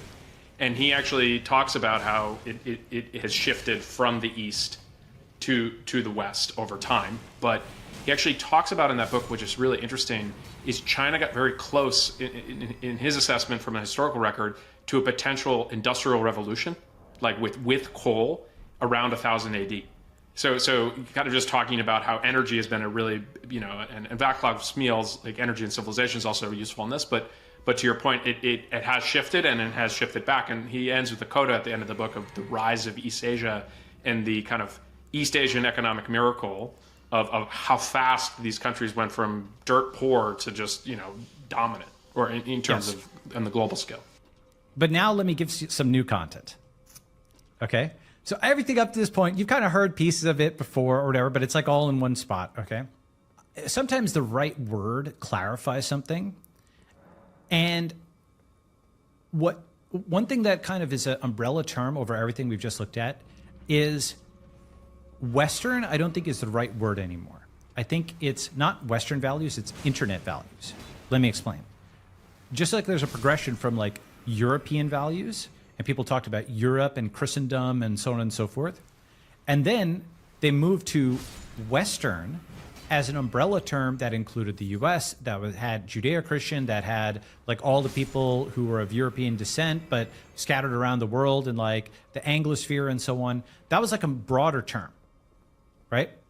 I think Western doesn't actually describe, there's something that you and I and our friends all subscribe to. There's something that those countries that I mentioned there, Australia, New Zealand, Japan, Singapore, even Dubai in many ways, actually, they subscribe to something, but that thing is not Western. I argue it's actually internet values. Oh boy, tell us more. Why do I say that? Let me push on this because it also relates to the geography point from earlier. Fundamentally, I've got a series of posts coming out, but I'll preview them with you and get your thoughts and feedback. Internet first, not America first. Okay? Why internet first? Okay? Well, the thing is that if you're really chest thumpy America first, I understand where that comes from. I'm actually more I think we just arrived to the point where he's starting to lay out what he thinks should be done. I think that's kind of where we're at in the video. We've established the foundation of kind of what he is about, and now he's gonna try and tell us why his way is the best way. Amazing. 10 out of 10. sympathetic to This is my new theorist. Red, who's like proud of their country and proud of their history and so on. I get where that comes from. Hey, Jack, question, do you have the spell Fire Cleanse Me? I don't think I have that yet, no. That's at least better than like burning down your own country and saying, we're the worst people in the world and so on and so forth. If I have to choose between the two, I'll choose the red over, over burning down your country. The problem is when red gets too into itself, it's burning down other countries, right? Because we're the best, blow up everything, right? And the thing is also that America first actually, in a not completely obvious way, results in America last. The reason is, if you say America first, Turkey says Turkey first. India says India first. Everybody says that they're first. And then your free trade zone breaks down, and you're admitting that the rules-based order that you set up is no longer credibly neutral, and that America first will mean that the US breaks every rule in order to benefit itself. And does it even exist anymore because it's red and blue, not red, white, and blue? And so, basically America first is a signal that you're going to be incredibly selfish to other countries. Uh-huh. Right? And America's only 4% of the world. It's not a win-win ideology. It's an ideology that comes from being backed into a corner. As opposed to internet first. Uh-huh. Yeah, uh-huh. Yeah, we're vibing, uh-huh. Yeah. You're totally not crackpot, okay? And feeling we've been too generous, we've given of our own blood, we've given our own treasure, we've lost in free trade, we've been the policemen of the world. It's time for us to get paid, right? It's time for us to get ours, right? The problem is that while I understand where that comes from, that is not the way to actually, for example, North Korea is North Korea first, right? Argentina was, like Juan Perón was all about Argentina first. Okay, let me show you something.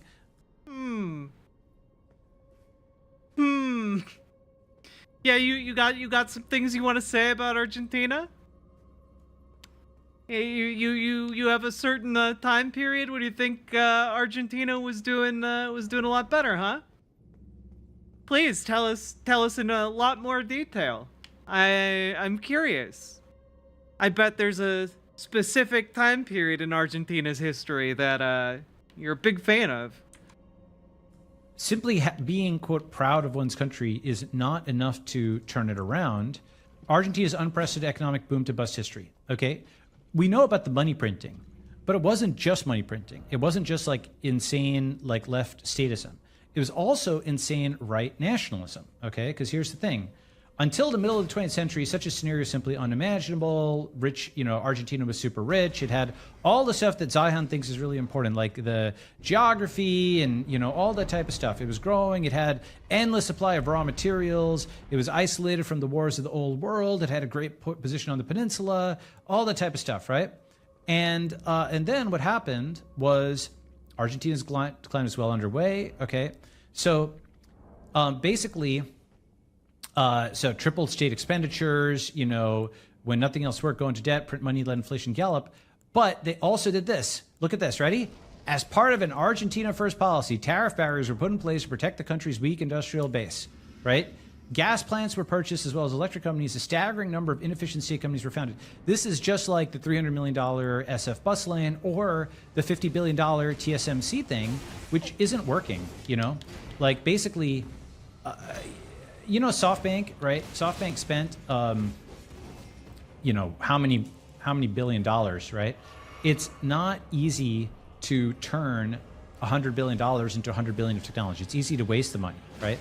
And if you go and look, they would not listen to us inside Arizona's troubleshooter. Damn it. You can argue, the media is always negative and so on, and that's fine, and I normally agree with you, but I consider this an admission against interest. Basically, when they're spending tens of billions of dollars on this chip plant, it's not getting anywhere. And in fact, Taiwan has to import like 500 Taiwanese to try and make it work, and they're not getting the visas. All of the kind of permitting and regulatory things you'd think would go away in a national security issue aren't there. So the point is, just like Argentina, this Argentina first policy of tariffs and trying to bring industries home and lots of spending that's being tried in the US now, and it looks similar. Okay, so the thing is that America First is a little bit more intuitive, for sure, than it's a systemically racist country, let's burn down my house. Okay, that's stupid. But like, everybody was like into that 3 years ago. No. I mean, into it. Fuck. Like manic break, like crazy, burn down your house kind of stuff. Right? They were crazy for. I mean, Me Too was 2018. Right? We lived through an insane period of time where people had gotten completely hopped up on the far left, America's the worst narrative. Here's the thing. What happened in the 2000s? If we go back one more decade, people were completely hopped up on the neocon right, America must imperialize the Middle East narrative. No, guys, okay? Me Too destroyed the United States. A small fraction of women coming forward about their sexual assaults undid the entirety of the United States. You just think you're living in the United States right now, but really you're living in the ashes of a destroyed world. It's Mad Max out there for men, okay? Anything goes. I don't know. It's the opening cutscene of Tank Wars out there. That's a really deep cut for you guys, okay? I do this for you. The Tank Wars fans. Okay. And if you kind of think about this, or the 1990s tanks, it's one of had those. A lot of PC and was left. The 2000s had a lot of war and was right. The 2010s had a lot of woke and was left. And the 2020s are shaping up to have a lot of, in my view, irrational nationalism and right. So it's like a car going like this, like steering back and forth, It's like basically you're overcorrecting each time, like steering back hard to the... I mean, literally 3 years ago. Wait, what does X country first even mean? Is it supposed to be isolationism or supremacy? It's both. It is actually both. basically the entire premise is we shouldn't be sending money out of our country until we fix everything inside our country. And so it's an isolationist, supremacist idea, or if not a like directly supremacist idea, it is just certainly a, us first before all those foreign people, kind of a xenophobic idea.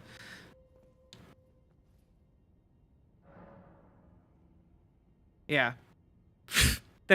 Yeah, does that make sense? Hope so.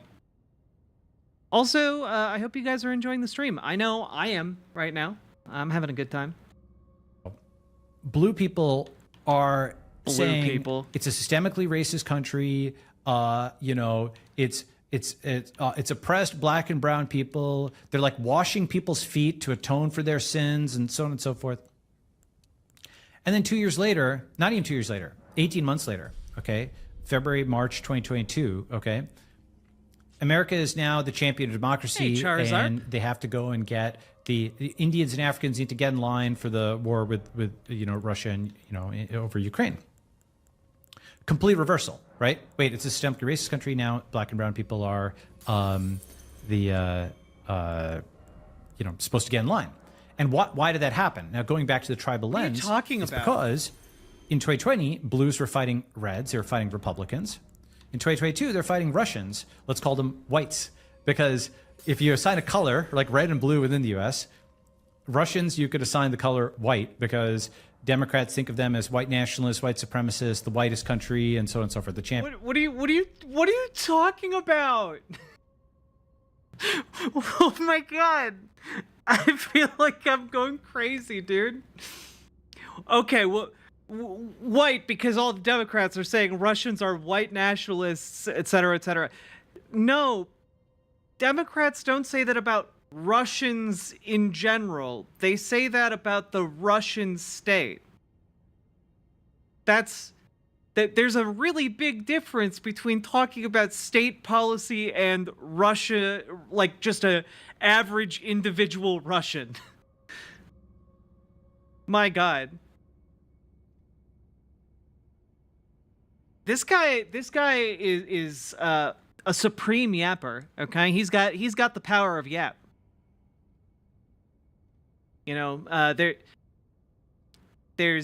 kind of like the Jedi and the Sith. You've got those with the gift of gab who use it for good and for riz, and then you have the yappers who use it to maximize their irritation on society.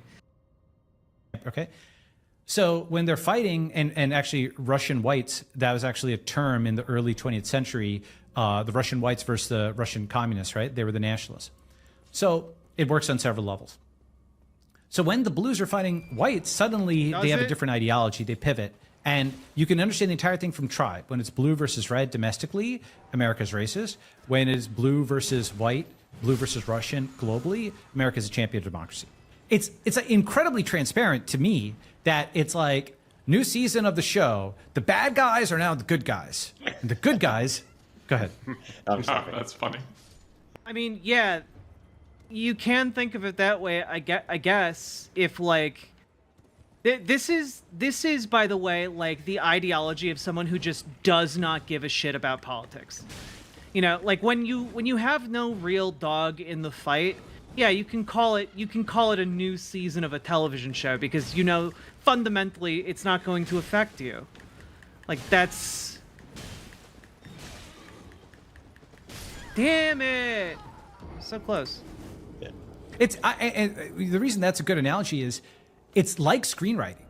Okay, basically, the editors at the New York Times, in particular, they're one of the most influential demographics. Wait a minute. Okay, wait. Sorry, the alarm just went off in my head. Is this guy a failed screenwriter?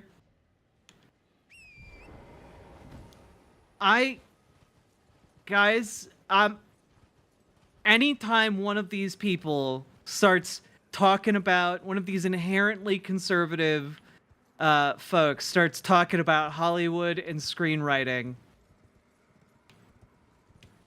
did you try and pitch some screenplays in Hollywood only to have them rejected or not responded to out of hand? Ooh, I think that might be the case. There's others as well, okay? In the same way, like, you know, Eric, have you done content marketing? You've done content marketing, right? Yeah. You choose what goes into your Twitter feed, right? Of the million things you could tweet, you choose, right? You choose what goes on your blog. Essentially, it's not even so much what you publish as what you don't publish that really determines the character of what's there. You could have a sports blog, you could have a travel blog. In a big country, you could go, if you want to have incidents of Group X. What's his name? His name is Bology Srinivasan. Bology Srinivasan. Also, folks, we've been going for almost 4 hours now. If you've been enjoying the show, please consider dropping those subs and donos, because at the end of the day, this show is brought to you by viewers like you. Couldn't make it happen without you guys. And every sub and dono we get gets us a little bit closer to me in a manatee onesie, sipping some sweet, sweet whiskey. Attacking Group Y. You could find one a day for 365 instances a year. For this. And it would still be like 1 out of a million, you know, because there's 300 million people, right? So if you're selective in what you decide to do for editorial judgment, you can tell a totally different storyline, new season. And it was very clear that after February, March 2021, now that blues were back in the saddle, back in control of the US government, they reduced some of the pressure on gray.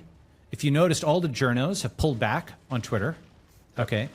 Technology was even taken out as a heading on nytimes.com. Like it used to be like a heading like... I literally just interviewed a journalist who specializes in the internet like 2 days ago. What are you talking? The journalists pulled back on Twitter? In what possible respect?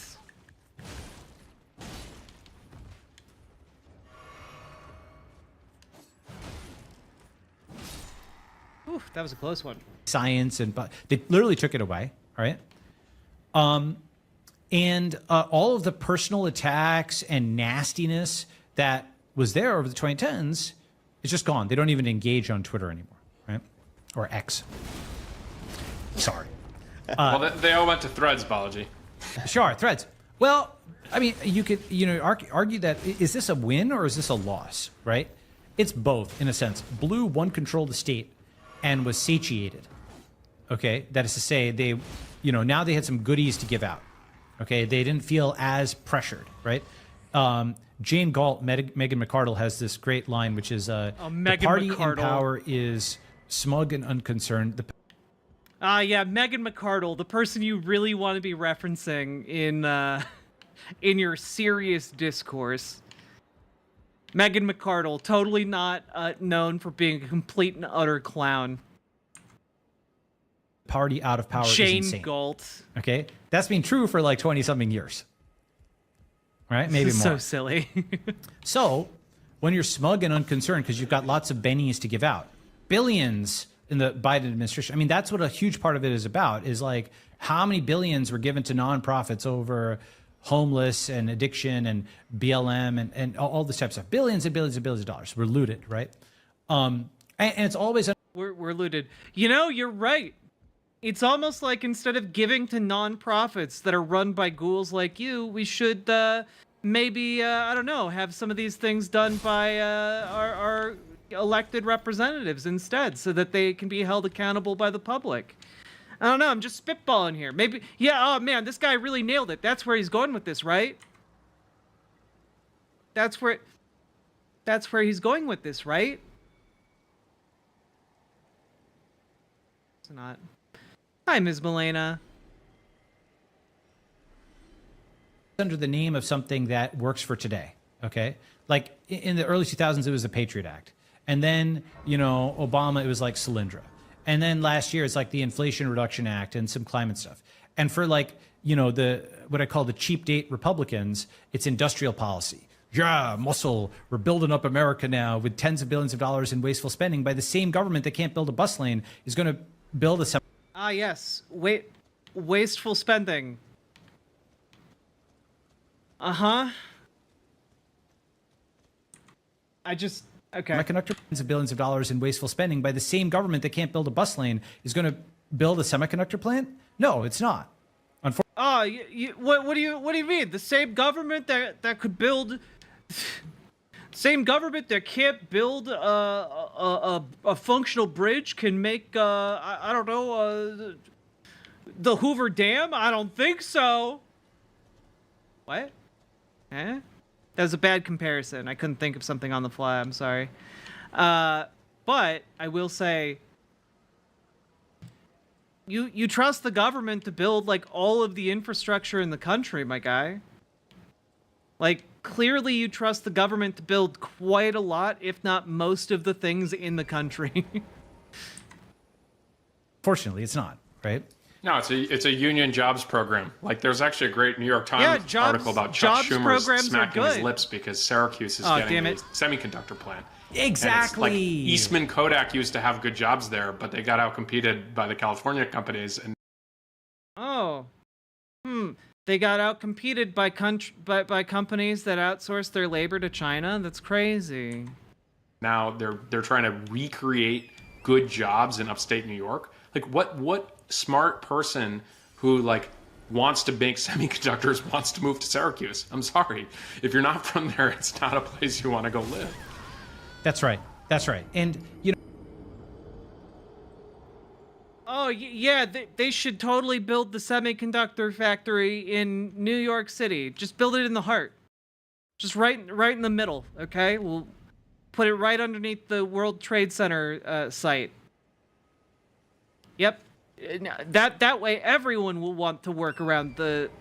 Like, what are you talking about? As if countless times in the past...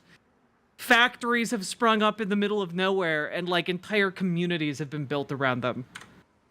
You know, I want to find you this thing. There's an optical illusion that I think about a lot. Okay, so let me see if I can find this. I can't wait for this analogy. It's basically something where words with names of colors, but in different colors. Okay, so it's like very confusing. Ah, here it is. Perfect. Okay, you might say, what the heck does this have to do with anything?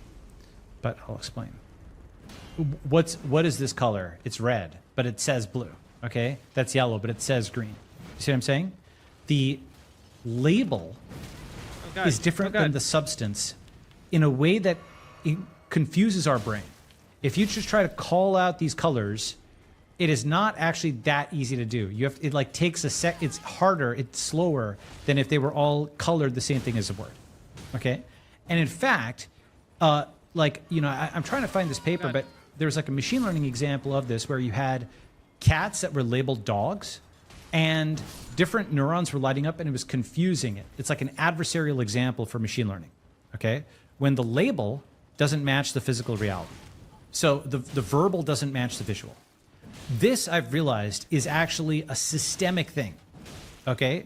Chuck Schumer labeling this as verbally as semiconductor when it's actually graft. Right? Inflation Reduction, graft. Patriot Act, surveillance and graft. Oh. Okay, so when a government does it, it's fraud. And when a private company does it, it's good. Okay. I'm following along with his logic now.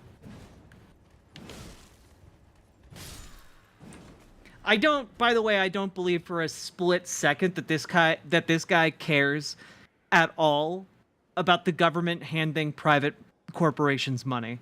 I think this guy is actually very, very, very much in favor of that. I don't think he actually is principally against graft.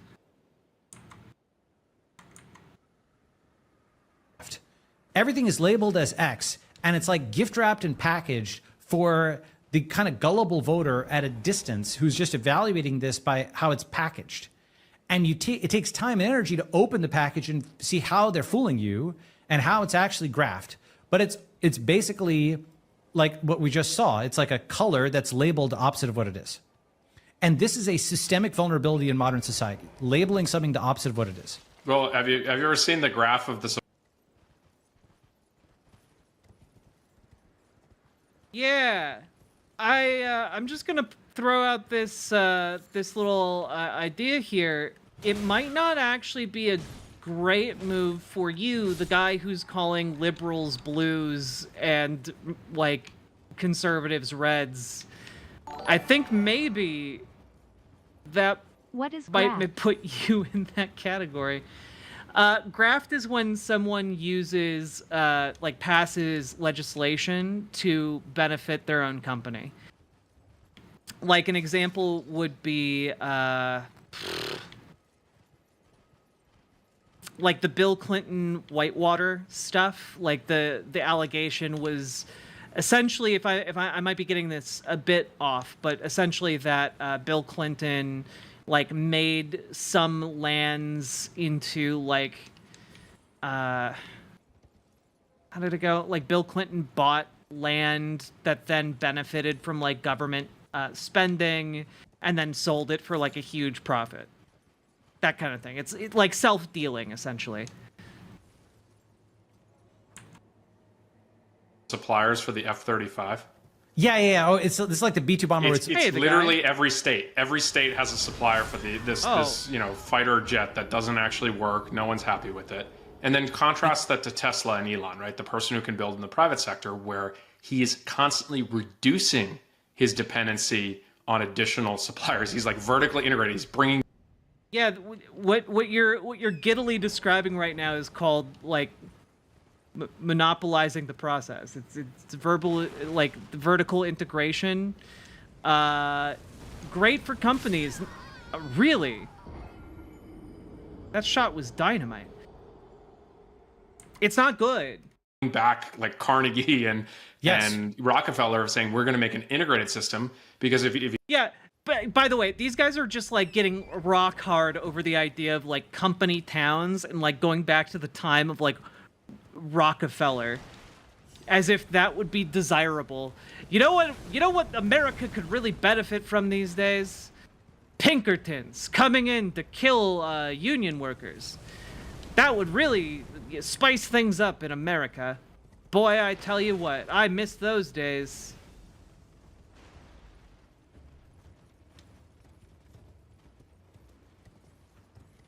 Sorry, I'm gonna get behind this device. So I don't just instantly die again. If you think about, that's how Apple does it. Like, it's like the best product is built by a single company that can actually maximize the whole way through, right? Like inputs. Wait, Apple doesn't do that. Apple's products are manufactured by Foxconn. Like famously so. Into one part of the gigafactory, and then out on the other side is a car, right? That's like the former era of building. And then all the other versions of build in the country are, we are going to make sure every congressional district gets a little piece of this bill. Yes, and actually, the Elon. By the way, right here, he's just complaining about democracy. He's just complaining about elected representatives representing their constituents. That's all he's doing there. I will allow this to happen if I can privately fund a trust-busting operation with mercenaries.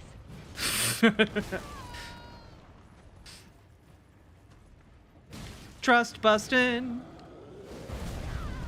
Damn, dude. Chill.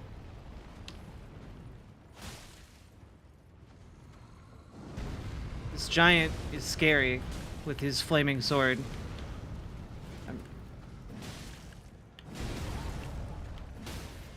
Oh yes, I would indeed like to crit you. No! Damn it! Damn it! Damn it!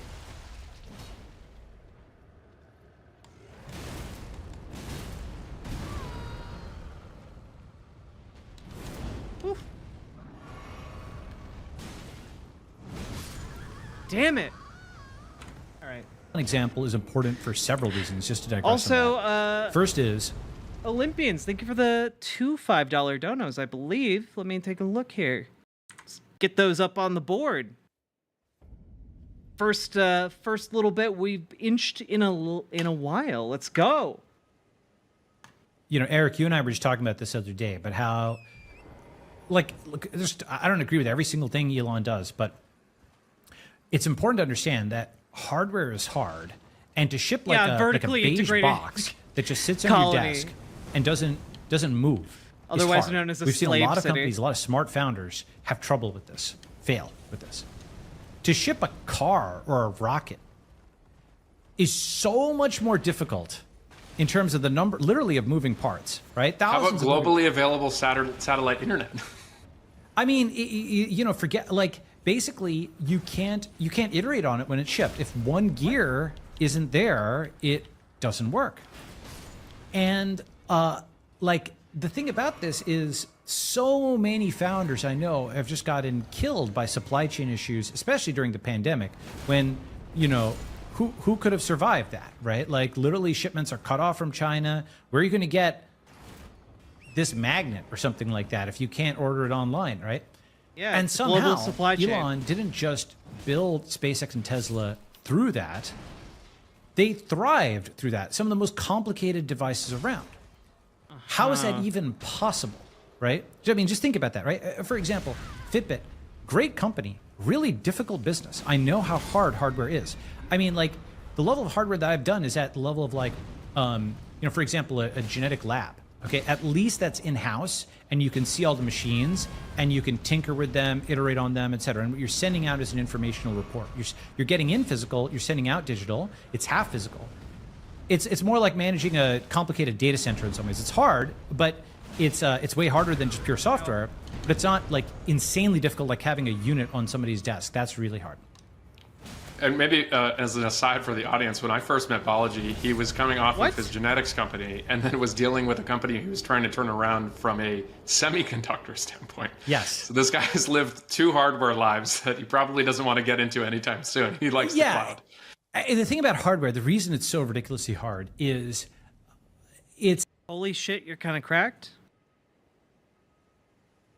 I don't know what that means. It's just something Oh, where in the video game? You can't edit. You can't change your mind. Blocking you have to while get it on right the torrent first doesn't time. actually block? I didn't know that. There isn't room for iteration. But now I know. Like, all of these kinds of things that we just take for granted with software. Plus, also, by the way, if you do win, it's both hard and it's clonable by China.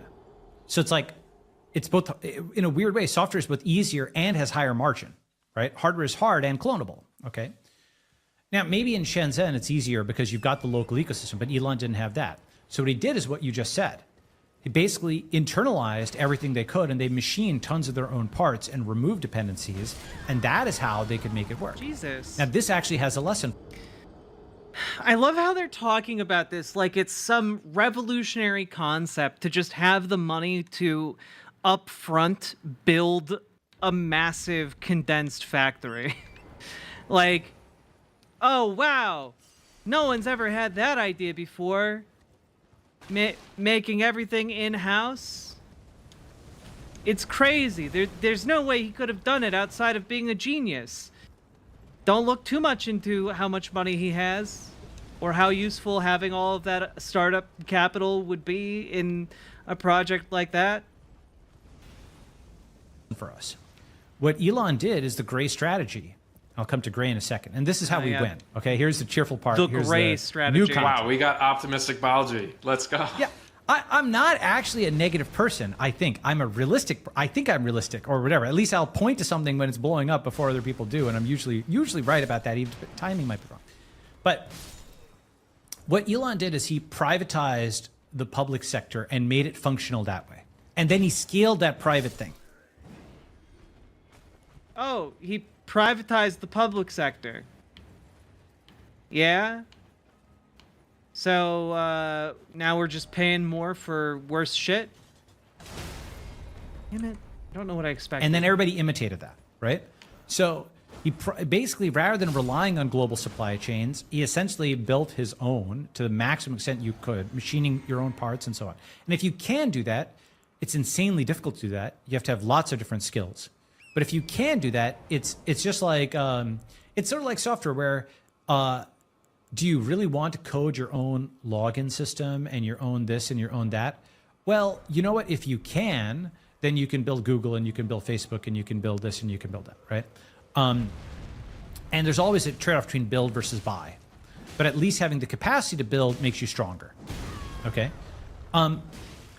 And the thing about this is, if we look at it, the successes. Now, let me talk about the third, tribe. I mean, you can go more and more levels of granularity, right? Red and blue are one level. I think if you go one more level of granularity, you get gray, which is our tribe.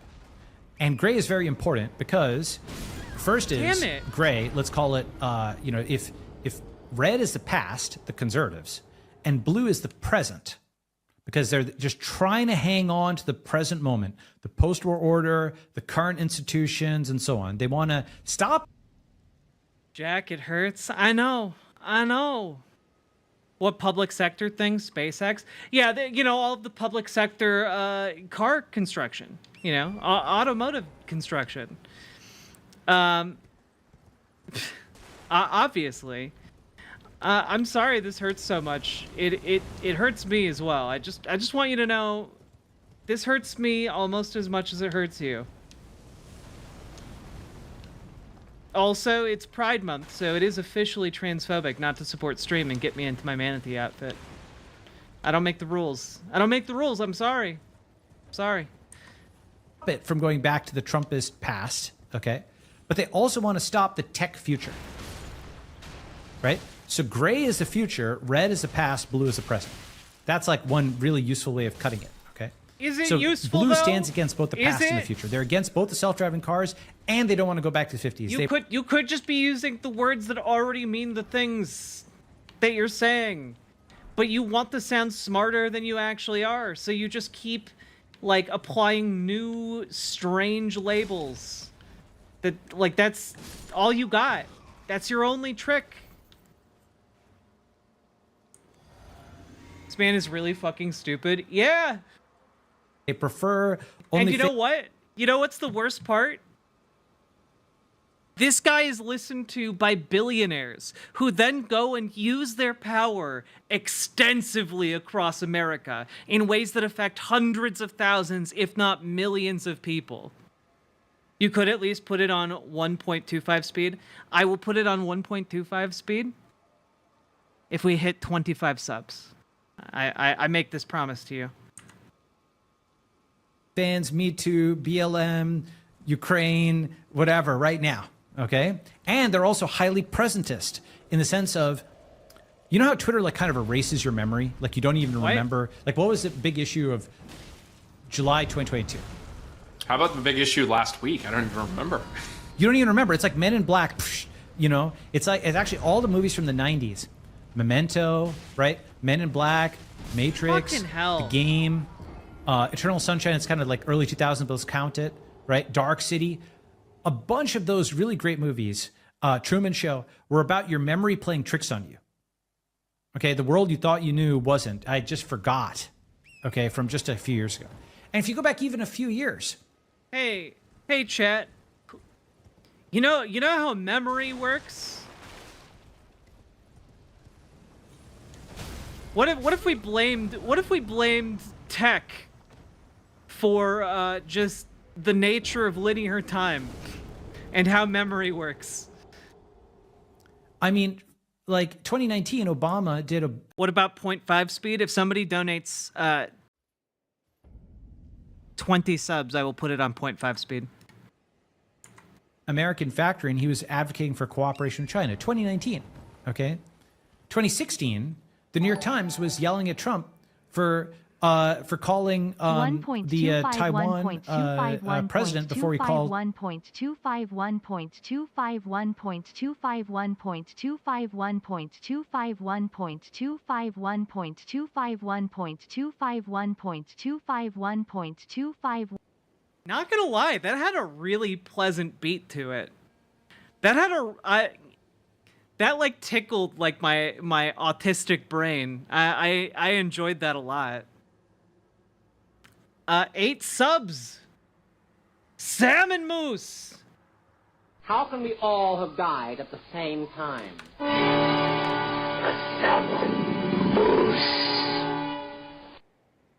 Thank you for the 8 gifted tier 1 subs. Let's speed it up a little bit, huh?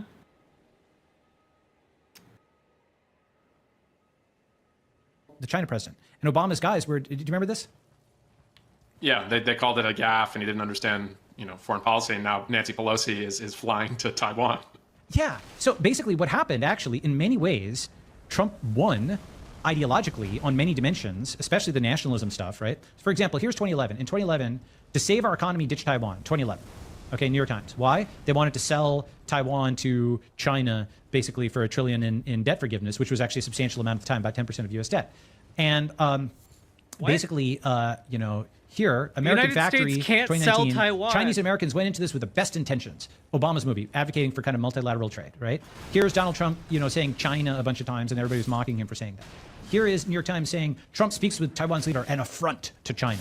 And among diplomats, there was similar shock. This is a change of historic proportions, said Evan Maduris, Director of Asian Affairs. The real question is, what are the Chinese going to do? Okay, so I'm not talking ancient history. I'm talking like a few years ago. Democrats were pro-China. Okay, I'm talking a few more years back. Democrats were also pro-Russia. So Yeah, it turns out things change over time. Yeah, circumstances develop. The socioeconomic world moves on. It's not complicated. Oh, I mean, remember Mitt Romney said Russia's our biggest rival or whatever, Ow. and Obama made fun of him. You want your 80s foreign policy back. Even a few more years back, everybody was Ow. obsessed with terrorism in the Middle East. Stop. Nobody cares about the Middle East at all anymore. In the U.S., right? What actually happened in the Middle East, by the way, do you know what the aftermath? You know who eventually basically has won the Iraq War? Who? I would argue BRICS. Okay. I mean, Iran, yes, but basically, the aftermath of all of that. Here's kind of a retrospective. I just pulled this together. The reason I'm saying this is it's like important to do a postmortem. Then I'll get to the positive part, okay? But the postmortem, in a literal sense, you see War on Terror, a retrospective. Well, I mean, you can just look at Afghanistan. I think Afghanistan is the best symbol of the effectiveness of the war on terror. I mean, the one counter argument, Bology, is that there hasn't been a terrorist attack in the U.S. But you could argue if we had just reinforced the doors, we wouldn't need all the other stuff that we did. Yeah, or, now it's coming out about the Saudis knowing about the attack and so on beforehand. The full history of 9/11, who the heck knows what really happened? Like, the fact that thing was declassified 20 years later, that Saudi intelligence knew about the guys on the plane. There's all these, basically invading Iraq when maybe the Saudis did it. Who the heck knows, okay? Though, of course, it's a different Saudi government now, so it's sort of like getting mad at them when they've increasingly secularized under MBS, and they're actually looking up as opposed to the previous government that did this. So it's kind of like getting mad at China today for being communist when it's less communist than ever been. Paladin, thank you for the $10 dono. War on Terror Ain't no retrospective. So sunshine till it's $8 trillion gone. spent. Only Iraq is now darkness, trading in clouds, and yuan. rain. Assad won the Ain't Syrian no civil war. sunshine till it's Afghanistan, as you gone. mentioned, controlled by the It's already been Taliban. on Saudi too and Iran long, aligned and against I the US. want it to Millions go dead away. displaced. What's the conclusion? Fight Russia and China together. Okay, and just to kind of recap this, right? $8 trillion, 900K direct debts. Okay, Iraq is trading with China in yuan. Comprehensive strategic defeat. Assad won the Syrian civil war. He's shaking hands over here. The U.S. tried to sanction people, but they normalized relations with him anyway. Taliban now controls Afghanistan. Blinken is impotently calling on them to reverse the ban on women in universities. Being ignored. China brokers this huge deal between Saudi and Iran, and 3 months later, they both joined BRICS. Okay, here is obviously 37 million people displaced. The entire Syrian refugee crisis came out of that. And after all of this, suddenly taking on Russia and China at the same time. Now, the thing about this, by the way, is that recent announcement about like the new BRICS nations and whatnot. The thing is that when you also can I just say BRICS isn't like a real threat to the United States. Like, can we just stop pretending that it is? Because like, frankly, it's kind of silly. Is kind of silly. You go and look at it, all the stuff that Zion talks about, like they're just existing outside of the United States, like because, imperial let me see if I can core. find Like this. that's it. All the geopolitical stuff. Who's got the choke point over Suez and what now? Who's got the oil producing nations? Who's got all this stuff? Basically, it's BRICS, right? And so that's what I mean. But BRICS won the Iraq hold war. on, I want to push on that a little bit. Go ahead. I don't think like push.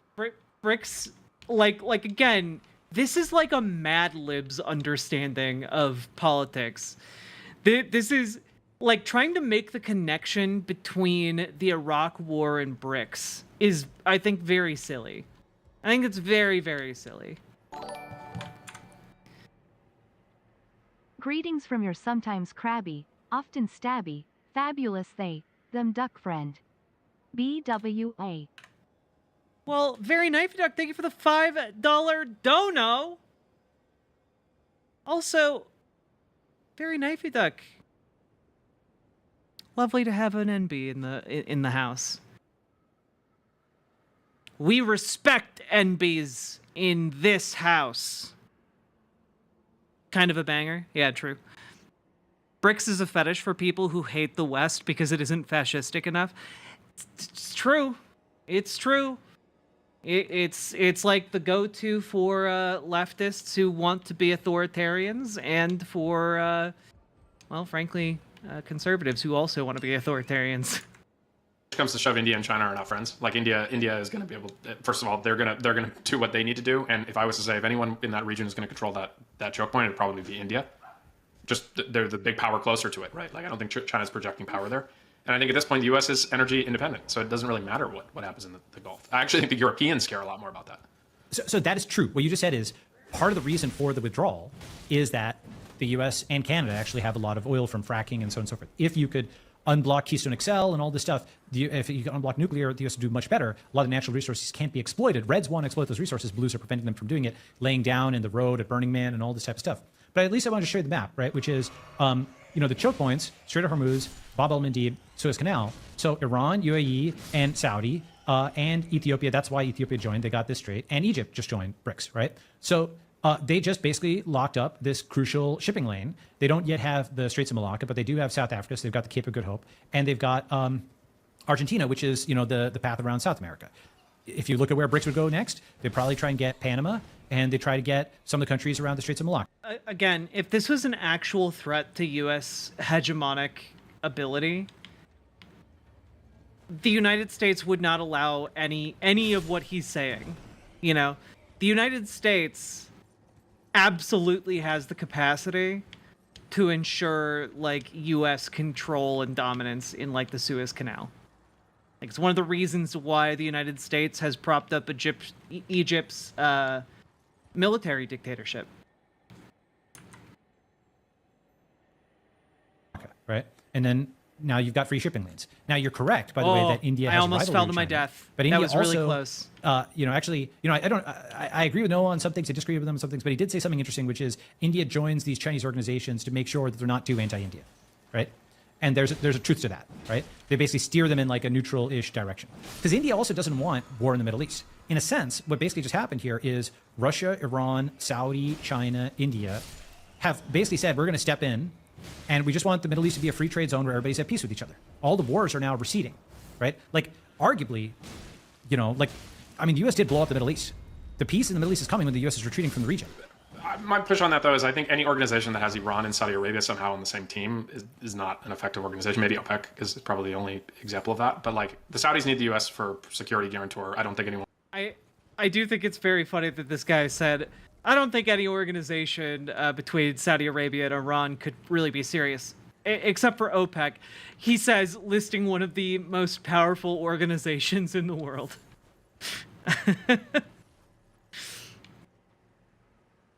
When was this recorded? This was recorded late last year. I think in might have been in September. Might have been before October. Yeah, this is September 8th. So this is right before the new conflict in Gaza. It's right before the mass slaughters started.